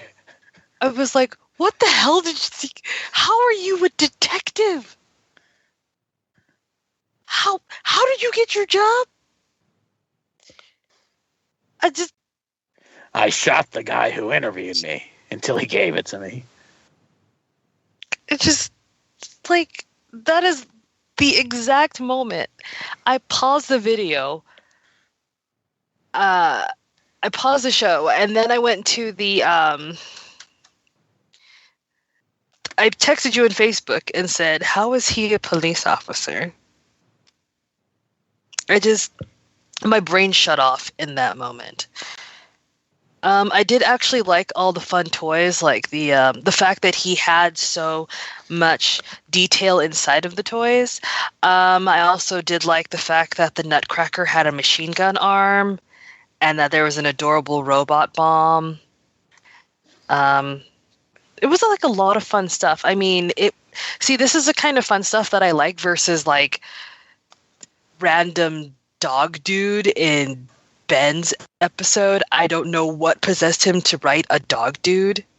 He brings, if you listen to the Tumblr episode, like he brings that up in the at the end of the episode when they do the cast Q&A. He's like, yeah, in my episode I had like a weird dog guy for some reason. Like he doesn't even know why he did that. Oh, okay, that makes sense then. If he doesn't know, and then we don't know, it's fine. Everything's fine. Marina McCarran's like, this is the life I chose, as she takes another swig of whiskey. Like, she did choose that. That is a thing that she chose for real. I thought the son was a nice choice. I wonder if he's going to become a villain later to avenge his father, because that's usually how this stuff rolls. I promise I'll bring your father back alive. The same promise I gave Falcone on his son's wedding day about bringing his son back alive. Oh, okay. Well, as long as it's a promise you've made before. Yes, and I've always kept my promises. Don't ask Falcone about that. He's dead. Well, you can't ask Falcone about it because he's dead. Yeah. Okay, so the last thing that we need to speak about is the Alfred murder storyline in Bullock. Okay. I honestly don't have that much to say about either of them. Like, it's Bullock, you know. I do like Bullock saying, like, haha, you know, like, you need help to clear your conscience, you know, like, well, I'm out, you know, I'm not a part of this show anymore. I do think that, like, the part of me that knows the way that the legal system works is like, yeah, Alfred, like, this isn't just wrapped up. Like, you did, like, resist arrest and, like, run away from people and, like, beat up some people and, like, are they just going to take, like, Bullock's, like, word for it? Like, oh, this guy confessed or something. Like, I still feel like this would not be tied up in a neat little bow. And maybe it won't be. Maybe in the next episode this is still a thing. But I feel like this was, like, supposed to be it. Like, yep, Alfred's name is cleared. And even then, like, I feel like there wouldn't be enough evidence to arrest Alfred. Like, there's, like, no DNA on him or anything like that. It's like... They had his ring. Yeah, but did Alfred have the ring on him or something? Or I don't remember. It's his SAS ring. It's specifically from his time in the military. But he didn't have the ring with him. Yeah, because he beat the woman and it came off his finger while he was beating her. Is the whole idea. Did they recover the ring? I forget. Yeah, it was in the baggie, the evidence bag. Okay. Well, yeah, so that is enough. So forget I said that. You weren't paying attention because you weren't interested. Don't worry, I got you. No, I saw this episode on Monday when it was on the Tumblr thing, and then all I did was, like, I watched the scenes that I missed because they kept us upstairs to interview the cast, like, at the beginning of the episode. So I haven't had time to rewatch the whole thing since then, but I did rewatch, like, some of the key scenes and some of my favorite scenes and some of the ridiculous stuff. But I mean, I did see it, but it was almost a week ago. Okay. I did really like that he got a love interest. I was like, oh, how cute. And then he noticed a bump. I was like, oh, no. No. And then he saw the boyfriend, and then she got in the car with him. I was like, oh, my God. Then he picks up the ring, and I'm like, ugh, are you kidding me? Can you telegraph this any louder? And then I knew that she was not going to come out of that. I knew it for the moment he picked up that ring. And next scene, you see her dead. I was like, yep. And then I didn't expect him to, like, ninja out like that. I don't know why. But then he, like, it must be something about being homeless that makes you violent. Because this was like, Alfred's always been violent, but he was just, like, very trigger happy this episode. Like, well, first of all, he's worried about a son that he lost. And he's out on the street. What is it? It's a very stressful. He's homeless. Yeah. And he's not Gordon. He's not like, you know, oh, and then of course there was that whole story about how Thomas Wayne saved him and now he's back in the gutter like he was before Thomas Wayne saved him. Oh, that's a good point. Yeah. So he's doing all that violent stuff again like he was. So Yeah, so he's Big jump. backsliding, and then he meets this one woman who, like, I mean, everybody, like, accepted him after he ran into that building, but she was taking care of him before that. She was very sweet to him, told that guy not to bother him, and all that stuff, and he remembered that, like, she was very kind, because the last kind person that he was with before was Thomas Wayne. So that's extra. And then, of course, there's a whole thing where he, like, started to fancy her because, you know, she clearly liked him. But then he totally noticed that shiner. So he knew it was like going to be like a thing. And you knew the moment he saw that in his head, he's like, if I ever see this guy, I'm going to take him out. Because, you know, she's such a good person. And he couldn't stand for it. So of course he attacks the guy. And then he attacks the guy. His ring comes off. The guy picks up the ring, takes out the woman because he's a piece of shit. And yeah, and he's like, you got to think about it though. I mean, like the way that he is, and he has the skills. He's got a particular set of skills that he decided to employ to not just clear his name, but to get revenge for that woman, because he knew he was going to go to jail. He probably thought like, okay, well, I'm going to go to jail. So if I'm going to go to jail, I'm going to go to jail for real. For Yeah, like he went to that bar and just beat those people up. Yeah, I'm pretty sure he was planning to kill them. That's a good point. He's Yeah, like, because if he's like, going I'm to jail already- for murder. I might as well do it for real. Yeah. So Man. then Bullock came out and then kept him from that. And then, of course, Jim is like, okay. And then the alibi was rescinded, and they're like, yeah, whatever. I don't feel like doing the paperwork, and you're good to go. Because cops do actually do that. It's Gotham. No, also the person who was pressing the charges or like trying to confess and everything, there was nothing to hold. Like they could have held him for 24 hours, but that was about it. There was nothing to really charge him with. Resisting arrest is up to the police officer whether they want to do it or not. It's not like, oh god. Well, and it's also some like, well, he's our friend, and I think Alfred might be joining the cops because like I saw pictures from like upcoming episodes where like he's in like a uniform-ish type thing, but I don't know. Yeah. I also like that we can actually. Then he'd be a homeless cop. Oh god. No, he'd have a job and he'd hash it out and have a home. He'd do it the right way. Exactly. Hey, Alfred, now that we're coworkers, how about having a sleepover? Oh, very good. I'll come by your house around 8. Oh, I was thinking we could do it at your house this time. And maybe make it a whole guy's weekend, you know? Like, I could sleep over the whole weekend, and, I mean, Monday is a holiday, so I'll probably stay that night, too. And, you know, I'd like to stay for the week. Yeah, you know. And then they start dating. What's the other storyline? Isn't this the final one? Oh, well, I mean, Bullock's part of the Alfred storyline. Like, he was Yeah, there for we could one just thing. transition right into it because, no, what was it? I didn't even finish the Don, thought. if you don't have any thoughts on Alfred, Don, like, we can go to... I mean, I haven't heard Don in... I liked seeing Alfred, like, I think it's before like the whole Gotham title sequence, what little it is, where they're kind of running into the explosion. Because it's kind of cool seeing. I mean, of course, Gordon's a cop, so that is legitimately his job. But like Alfred is like, it's not even like he's saying, "I have nothing else to do." Shrug. Like he is like, "Okay, I better do something about this." That was kind of heartening to see. Yeah, there was like a strong look of determination on his face before he ran into that building. Yeah, and it was kind of cool to see kind of people recognize that because you don't kind of see that from tend to see that from Gotham. Yeah. The moment that woman had like more than 3 lines of dialogue, I knew she was dead. Yeah, you said that too. You're like, oh, she's not gonna die. Like, even before, it's like, oh, we're getting that bruise. It's like, all right, here we go. So it was disappointing how predictable that was.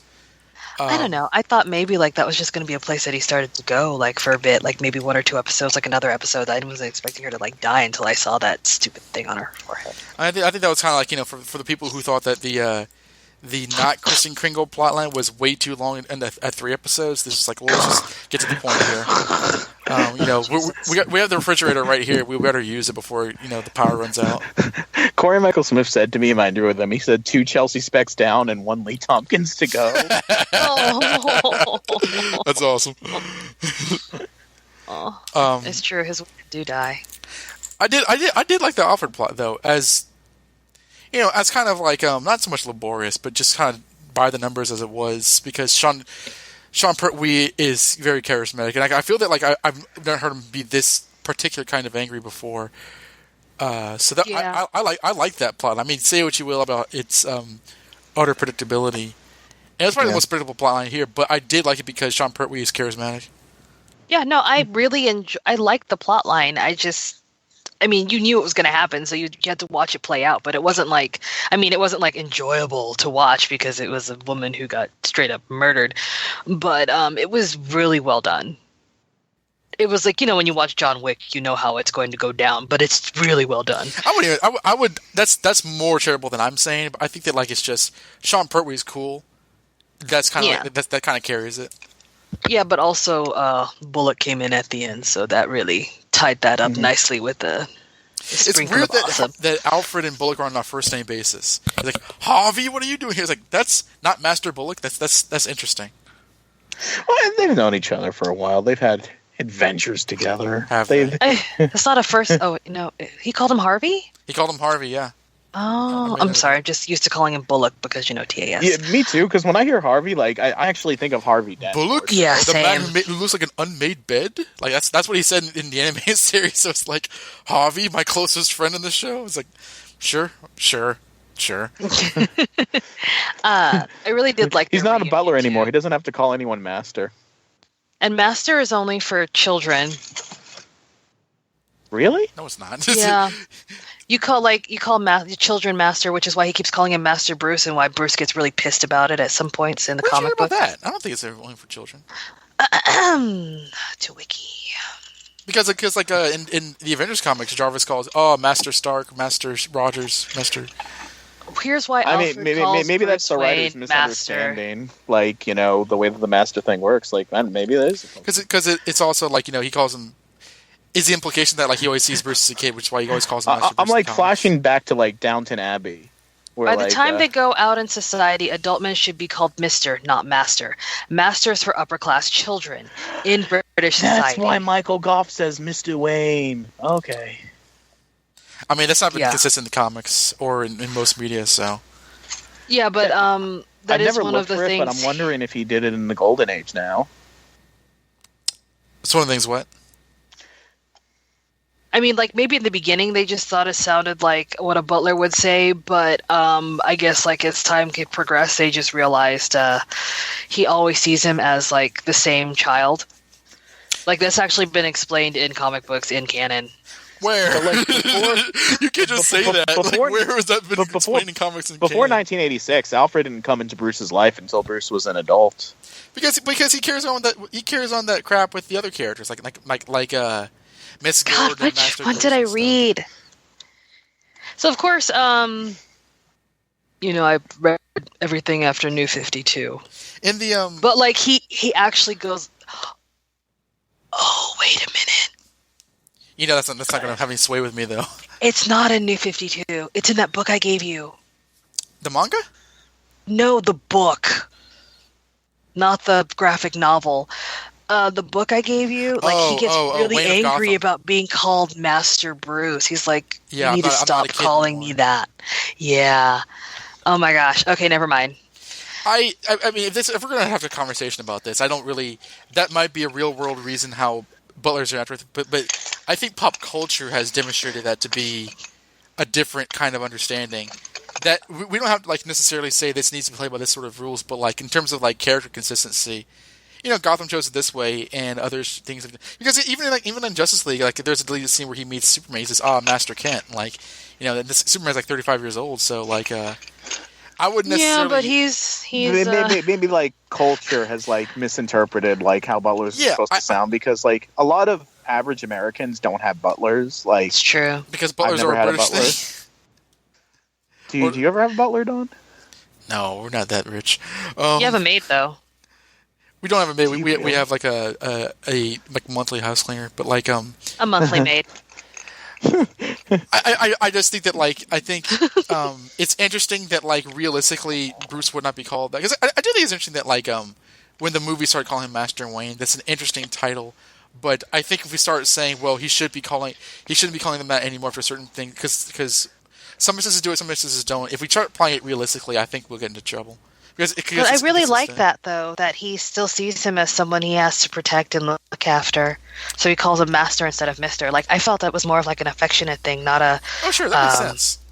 Yeah, because that's how it was like explained. It makes sense. I forget, where did I read that? I read it somewhere. It wasn't just in that book. But at the same time, I know that he just got pissed in the book because he was still really young in it. Wasn't he older in the book? He was like middle age. I think he was like in his 40s. But like was he? Yeah, I think the whole point of it, at least initially, was that he was getting older. But like at the same time, again, like he not every character that he interacts with, but like enough characters, like he calls like like Master Richard and stuff, even though like Nightwing is like easily his late 20s. Yeah, but he's still like a son, a child. But I mean, it extends to people he calls all the kids Master. You notice that, and they all Miss remind Barbara, him of Bruce, like little Bruce's. Miss Cassandra. I think that it's the writers don't go into the scripts aware of that sort of like formality when it comes to younger people or underage people. I think it makes sense with Bruce and with the Robins, but like I think at a certain point it is kind of just his. Yeah, if he's calling anyone else Master, he has no reason to call anyone else Master because they're not his. He doesn't work for them. Yeah. But and now I'm just trying to think of different instances, like where has he called Gordon Commissioner Gordon? Not this Gotham show, but like in the comics and other stuff. Has he called him Mr. Gordon? Has he called him Commissioner Gordon? Has he called him Master Gordon? Like I don't remember some. Because I feel that like the '60s show, he did that to everybody. Like he did like it was always like Miss Gordon or Miss Cooper. How did he call on Harriet? Or are we going into females? Females have different titles. But that's kind of the similar situation, though, isn't it? Where it's like, wouldn't it be different from adulthood to like to children? Miss and Mistress. Yeah, I know that. I think Mistress is only like if Talia got married or something, married and she Mistress. I know that he's definitely like referred to them formally in the '60s. The '60s shows, like it is what it is. But like, I'm feeling he may have called her Mistress Barbara as an adult, but whatever. I think it was just like Miss. I have. Those are mostly titles just reserved for family or whoever's paying you. Well, the point is that like I don't think that Alfred has been consistently adherent to the real world reason why you call so and so. And initially, it is because Master Bruce, he raised him, so he sees him like a son. But I think that like there's been enough instances where it extends everywhere else. So like in here, it's not even so much that he's not saying Master Harvey, but like he's referring to Harvey as Harvey. That's strange to hear. I don't know. It's weird, but it's interesting to the ears. I think it's because we're just so used to him being like super proper. But this is like a former soldier. He was down in like I don't mean like who recently, just very recently, in like the last 20 years, became a butler, but he didn't have like the formal training like the other Alfred did, whose dad was also a butler for the family in the retcon of New 52. Well, that was a pre-crisis as well. The whole okay. Yeah. I just that's all I know is because they have like a whole the backstory, yeah. Yeah, a whole backstory for his father in it, and it's like, oh, this is cool. And I like that. I like that backstory. But this is different because I actually like the idea that like he and Thomas were like legit friends. It wasn't like a family debt. So I thought that was actually kind of I really like that wrinkle into it. So like he's raising his son as a debt to his friend, and now he feels even older than he might. Yeah, and then he felt like he failed his charge, and he failed his friend, and now he's backsliding back into the streets, and now a woman is dead because of him. I mean, I feel that with her it was only. I wonder if like Alfred had not left. if Alfred had not left well enough alone, like, would that woman still be alive? But at the same time, Alfred No, didn't I'm kill not. her, I'm not like blaming a this on jerk did. Alfred. Yeah. Yeah, it would have taken a little bit. I feel like it would have been taken longer for that to happen. Yeah, but like, a murderer is a murderer. Like, that guy didn't choose to become a murderer because Alfred was around. Like, if he was a murderer, he had it in him, and if he was beating her, she could have wound up dead sooner or later anyway. But is that what he's thinking? No, but who made him judge or executioner? Like, No, but Barnes. Look. Barnes is flawless. Did you see how sharp his axe hand was? He chopped that woman's head off. he's flawless, you say? Like, randomly in the middle of the police station. he spared Gordon for more. I don't understand. I did like that Harvey did call out Jim at the end and said, "Yeah, f- you. I'm not doing this. We're not doing this. This is the world doesn't revolve around you. You're not the main character of the show, Jim." He is. But I He'll am. be back. It's called Almost Cop. And then Jim is just sitting there like, "What?" Jim is sitting there like Talk this to me. feels like season 2 all over again. Basically. Oh god. I do really enjoy their dynamic, and I do love whenever they come across each other. Now that, like, I do love that they butt heads a lot, even though, like, I just do love that they butt heads, and because mostly everybody always goes along with whatever Gordon says. Even the villains go along with, like, pretty much, they kind of always jive in the same line. I mean, I know at this point he's being puppeted by Sophia, but, like, they're on the same course. And, what is it? What is her name? Babs, like, was trying to get him to kill Lee, but she was like, I don't think flowing. I don't think Babs really thought that was a possibility. I think she was just like having her own private joke. Like, No, I'm pretty what sure was- she knew it was a possibility. Have you seen him just shoot guys? And she said, shoot like, first, ask what was- questions later. But, Yeah, like, she did. Surely he would recognize Lee. Like, oh my gosh, the doc is disguised as Lee. In our It's continuity of the taken on show, her he doesn't form. recognize Mario. So, like, Exactly. One thing we didn't mention that I want to. I mean, we've referenced it, but like Lucius Fox in sort of like the EME office, and Oh god, I kept trying to bring him up and I kept forgetting because you guys kept talking. we did. Like when the corpse blooms into all those flowers that, like, poison ivy's victims tend to do. He's like, yeah, Lucius this is says- like the 5th weirdest thing I've seen on the job. Lucius says, Like, fascinating. Yes! I love him! You love him. Okay. I mean, that's just weird to me. I don't think there's anything that Lucius can do that will make me not love him. And then we watch next week's episode. He- No, It- but I Go ahead. thought that was wonderful because he's like, he's very cerebral. Uh-huh. So, of course, if this is happening, he wants to know why. So he's like, oh, this is a puzzle that I can solve. It's not like, I mean, the guy's already dead, so. I mean, he's seen monster men, like Yep. magic viruses and stuff. Like, this is, Raptor claw females, yeah, he's like, you know what? Whatever. Like, bat he's- caves. I'm gonna be honest. I thought that was ridiculous. I'm not saying that like Yeah, that, so like, did I, because you it's- and I it are was- normal humans. it was- But, like, Lucius has, like, lived in Gotham for, like, years, so, like, he's desensitized to this stuff so much. Yeah, he lived through the Gotham apocalypse.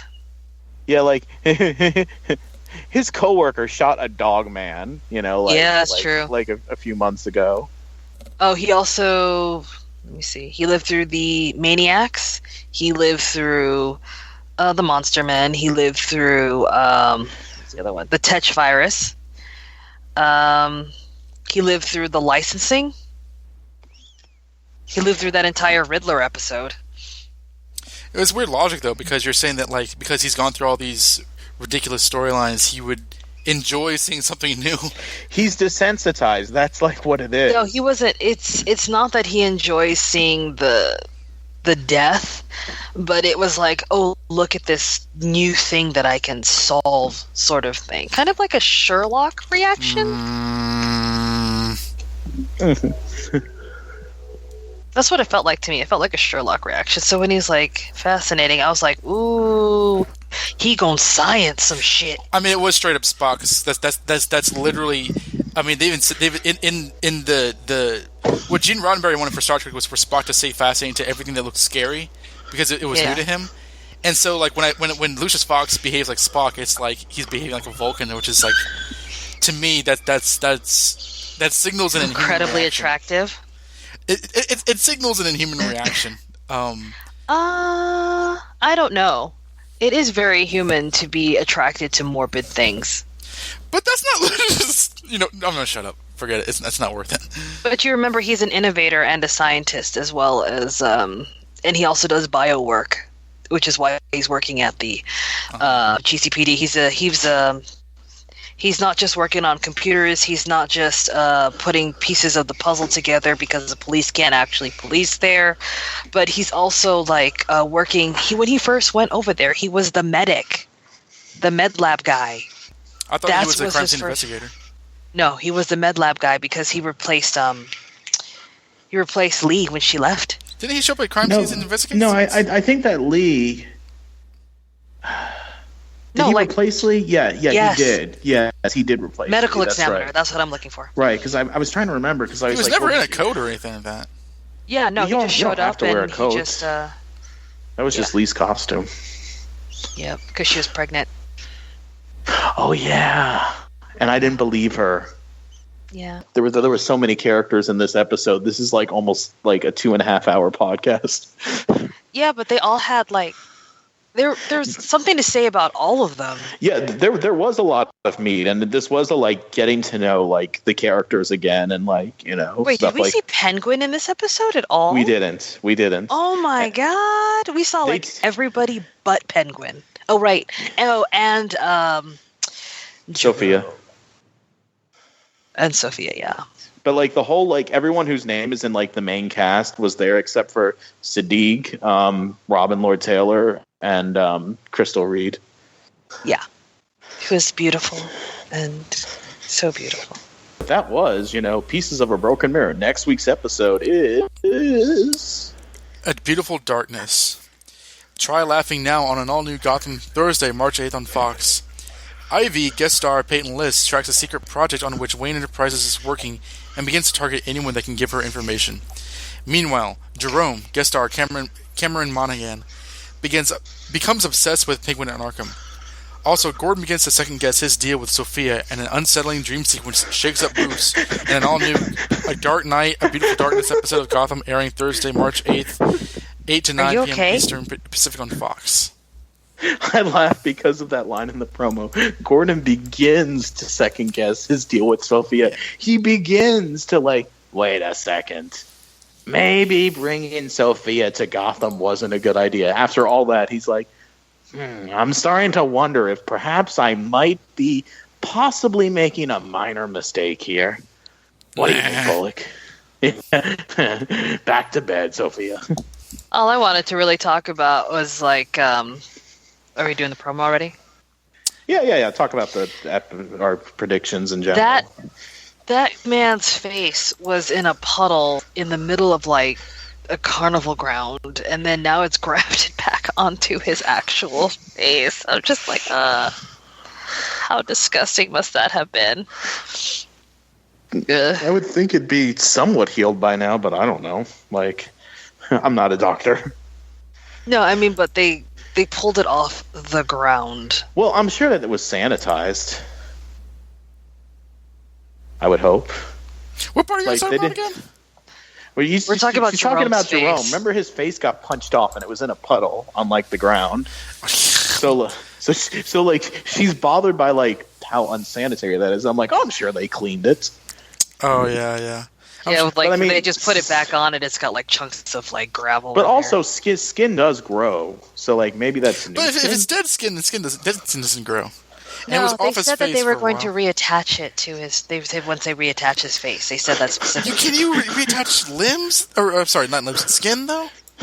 Sure, I don't know. I guess. I mean, is there any real world precedent for Oh, actually, I forget what it is. I think it was like syphilis or something back in the day, and I learned this from the Nick, which is like a Showtime show or something.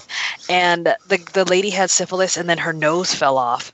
So what they did is they tied her hand to her head, and they put the skin from her arm onto her nose, and they built her an artificial nose. And once it like grew into it, like together, like it healed together, they were going to cut it off and then like seal up the wound on the arm, because it was going to be covered by her sleeves anyway, because it was like back in the 1930s or something. I don't know.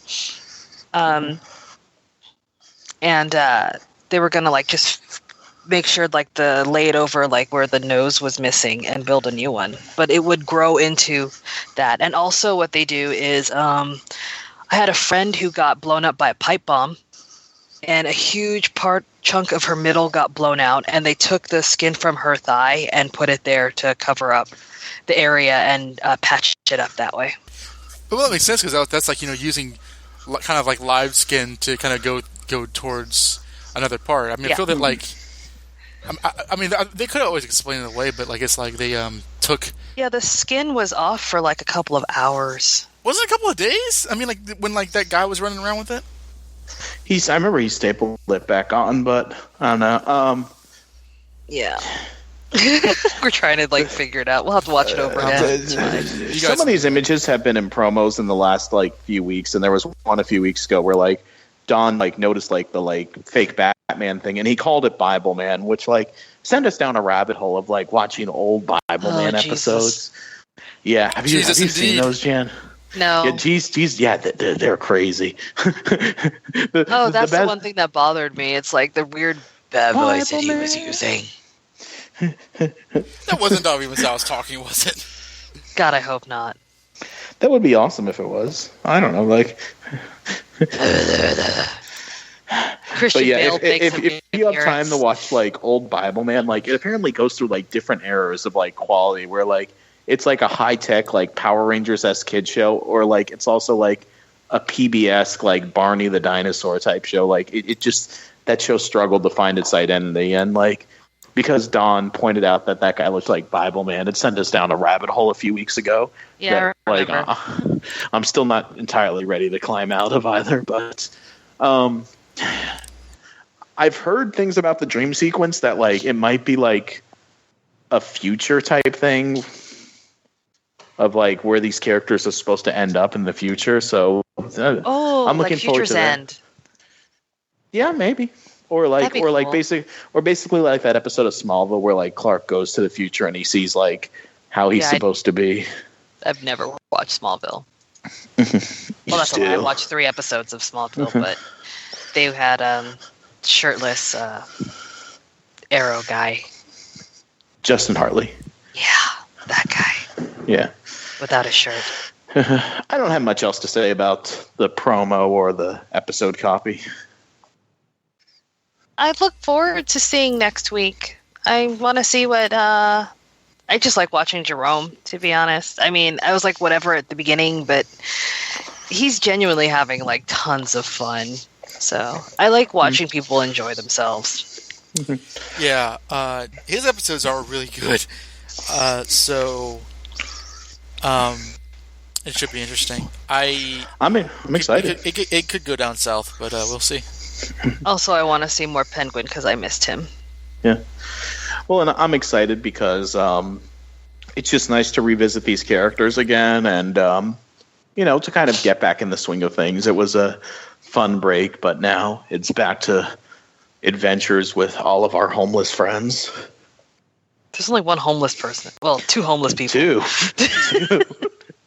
Shh. Don't correct me. Well, 2. possibly 3, because Ivy doesn't really have a home. She's squatting. Yeah. Just wind up 3 back in that barbecue. People. Yeah. Mm-hmm. So until next time, this is Homeless Josh. This is Don. And this is Homeless Jan. And you've been listening to the Gotham Chronicle podcast. Now there's no reason to ever be alone in this city again.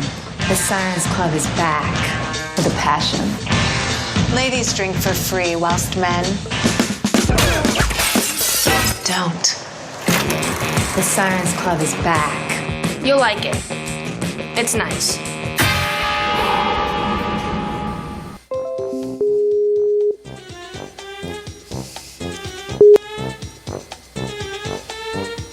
JCBD? No. Why not? Oh God, it begins. It begins. You think Bullock would return to the JCVD? Lucius, what's wrong with your voice? Why is Enigma talking to some guy in an alley? JCBD! Oh my God, Basically, he's dead. I And this has happened. reaction. That's what I typed. That is exactly what I typed. How is Jim a cop? How did he become a cop? We have a murder to solve. I told Don about that after I saw the screening, but I didn't put it in that in our little group thing because I know that you don't like spoilers. But my very first thought when I saw that screen was Don, the Sirens do a 1-900 porn commercial with giant Charlie's Angels hair. It's You put really that- weird. You put that somewhere where I could see it. I was just in the what? I don't. And then I saw the clip on Facebook from the Gotham page, and I was like, "What's happening?" It's even weirder in the show than the clip that they use. Because you exaggerate. So I was like, oh, "Okay, whatever." And then it happened. I was like, "Oh God, he was not joking." You'll like it. It's fun. we should do a Gotham Chronicle now you'll have a podcast to listen to every week. The Gotham Chronicle podcast is back, and Jan's you'll like it. It's a good podcast. No, I should do that because I'm not the least enthusiastic about the show. Yes. Say what? Listen to our podcast. Yeah, Jan's got the perfect voice for it. I'm the least enthusiastic about Gotham, so I should be Selena, and you guys should be like the girls listen for free and the boys. No. You'll like it. For free and It's the plan. No. Oh my God, you're we talk about comics. It's fun. Or we make comic comparisons. I need images for that. Is there a screenshot of that commercial? Yeah, so I'm at Tumblr headquarters, and What the- I'm just finishing interviewing Ben McKenzie, and they're telling me to wrap it up. So could his agent is trying to get him to talk to as many people as he can. So I didn't get to ask him the goofy questions I wanted to ask him because I was totally going to ask this time about the whole smoking thing that you wanted me to do, but I didn't. Oh my put that. Jesus! You're just There's a reason why I didn't do the goofy questions because of the situation I told you about with Fox. I'm trying not to look like a doofus in front of Fox. I don't care if I look like a doofus in front of Ben because he's a doofus who forgets his freaking pants. But I don't want Fox to be I'm not going to give access to these people who are asking Ben McKenzie about his smoking habits. So anyway, they're leading me out of the room. You're not asking about smoking habits. But go ahead. So they're leading me out of the room, and as they are, I turn the recorder off. I wish I had kept that recorder on so badly, because what happens next? I turn to Ben McKenzie, and I'm saying, oh, by the way, you and I, we used to, we campaigned to the writers to try and get Gordon to have a home. And then, and he says to me, yeah, I know. And now it's gone. And I'm like, wait, what? He's like, yeah, they took it away from me. They tore it down to build, Sophia Falcone's townhouse. And I was like, what? And he was like, yeah. And I he sobbed. I'll always be a homeless cop. And then, Sure, he said that. no, yeah. Yeah. The rest of the story. We still don't have evidence of him saying homeless cop yet. I'm working Allegedly. on it. So my Facebook profile page. He says it to Marina at night. Call me homeless cop. Stop saying that. No, seriously, when he shot that guy, I was like, oh my God, he is the most homeless cop. Such bullshit. The day is saved again. Worship me, Nigma. God, Worship me. he's dead. Wait, he's dead. Nigma, did you see the son of a bitch that did this? My mirror self. So like I leave that Tumblr room and I immediately open Facebook Messenger and I'm like, oh, I'm telling Donovan and Jan this right now. I'm like, you guys, Gordon is homeless again.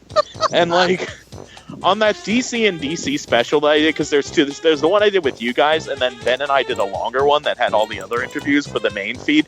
Like Ben was like throwing shade at me on that one. He's like, "You're so insistent on the homeless cop thing, Josh. He has a home now." So like I text Ben and I was like, "He has a home now." Guess what, Ben? He does not. They tore it down. What do you think about that? And he said, "Mom, Josh is being weird." Mom, Josh is texting me about homeless people again. Like, like, what do you mean again? Josh, this is the last straw. That's disgusting. I want to throw up. Oh God! Cut that out. I cannot say in the finish edit. That's horrible. What? I don't understand what's happening. Yeah, so was Alfred. Yeah, they were like, you know, let me teach you the ways of being homeless, you know. Like. Take me the ways of being homeless. Let's get down to begging to eat our chow. Oh my God. Wow. You're the richest butler I've ever met, but you can bet before We've already done the song parody. Oh God. Alfred, I'll make a hobo out of you. I'm never going to catch We're my done breath. here. End episode. Just kidding. We have like 5 We more haven't even things to talked talk about like the toy maker, like Figma. Well, no, this is what's going to happen. Alfred realizes that the only way to bond with Bruce and to get him back from his juvenile delinquent path is he is going to force Bruce to go on a road trip with him. And Bruce is going to be like, no, we can't. I have a big date with Selena. So he has to get out of this big date with Selena. So he tells Selena, who's all like disappointed that like Bruce is ditching the date, that he's going on stage to dance with Powerline because Alfred saved his life one time. So that's okay with Selena. So Alfred and Bruce Why are we go going on over the Goof Troop movie? We have a whole other storyline to go over. We don't have time for this. I'm just There's gonna cut you always off. time for Goof Troop. I'm just gonna continuously cut you off every time you go off. And oh no, nope. Well, I see my commercial was a good idea. Look at all the people who are listening to our podcast. You put that at the end, right before the bloopers. Whatever. You'll never get me in front of a microphone again. You know, like right now. Their backs are turned and Selena is wearing this I don't know what dress. Donovan, can you tell those rowdy kids over there to stop, you know, like horsing around? Why should I? Because one of them's your friend. Davi Mazaz, what are you doing? It's Stella. She's like chugging beer cans on Oh, her, that'd be like, delicious. Stella, where's Dustin? I fired him. That's gotta stay in bloopers. This isn't like you, Stella. Dustin's on the street. and then Ben comes in and he's in the body of like an adult man, like getting like women to fight over you. You need to go, sir. Oh my gosh, was that Rude, again? but you always were, piglets. You're What? like, Ben?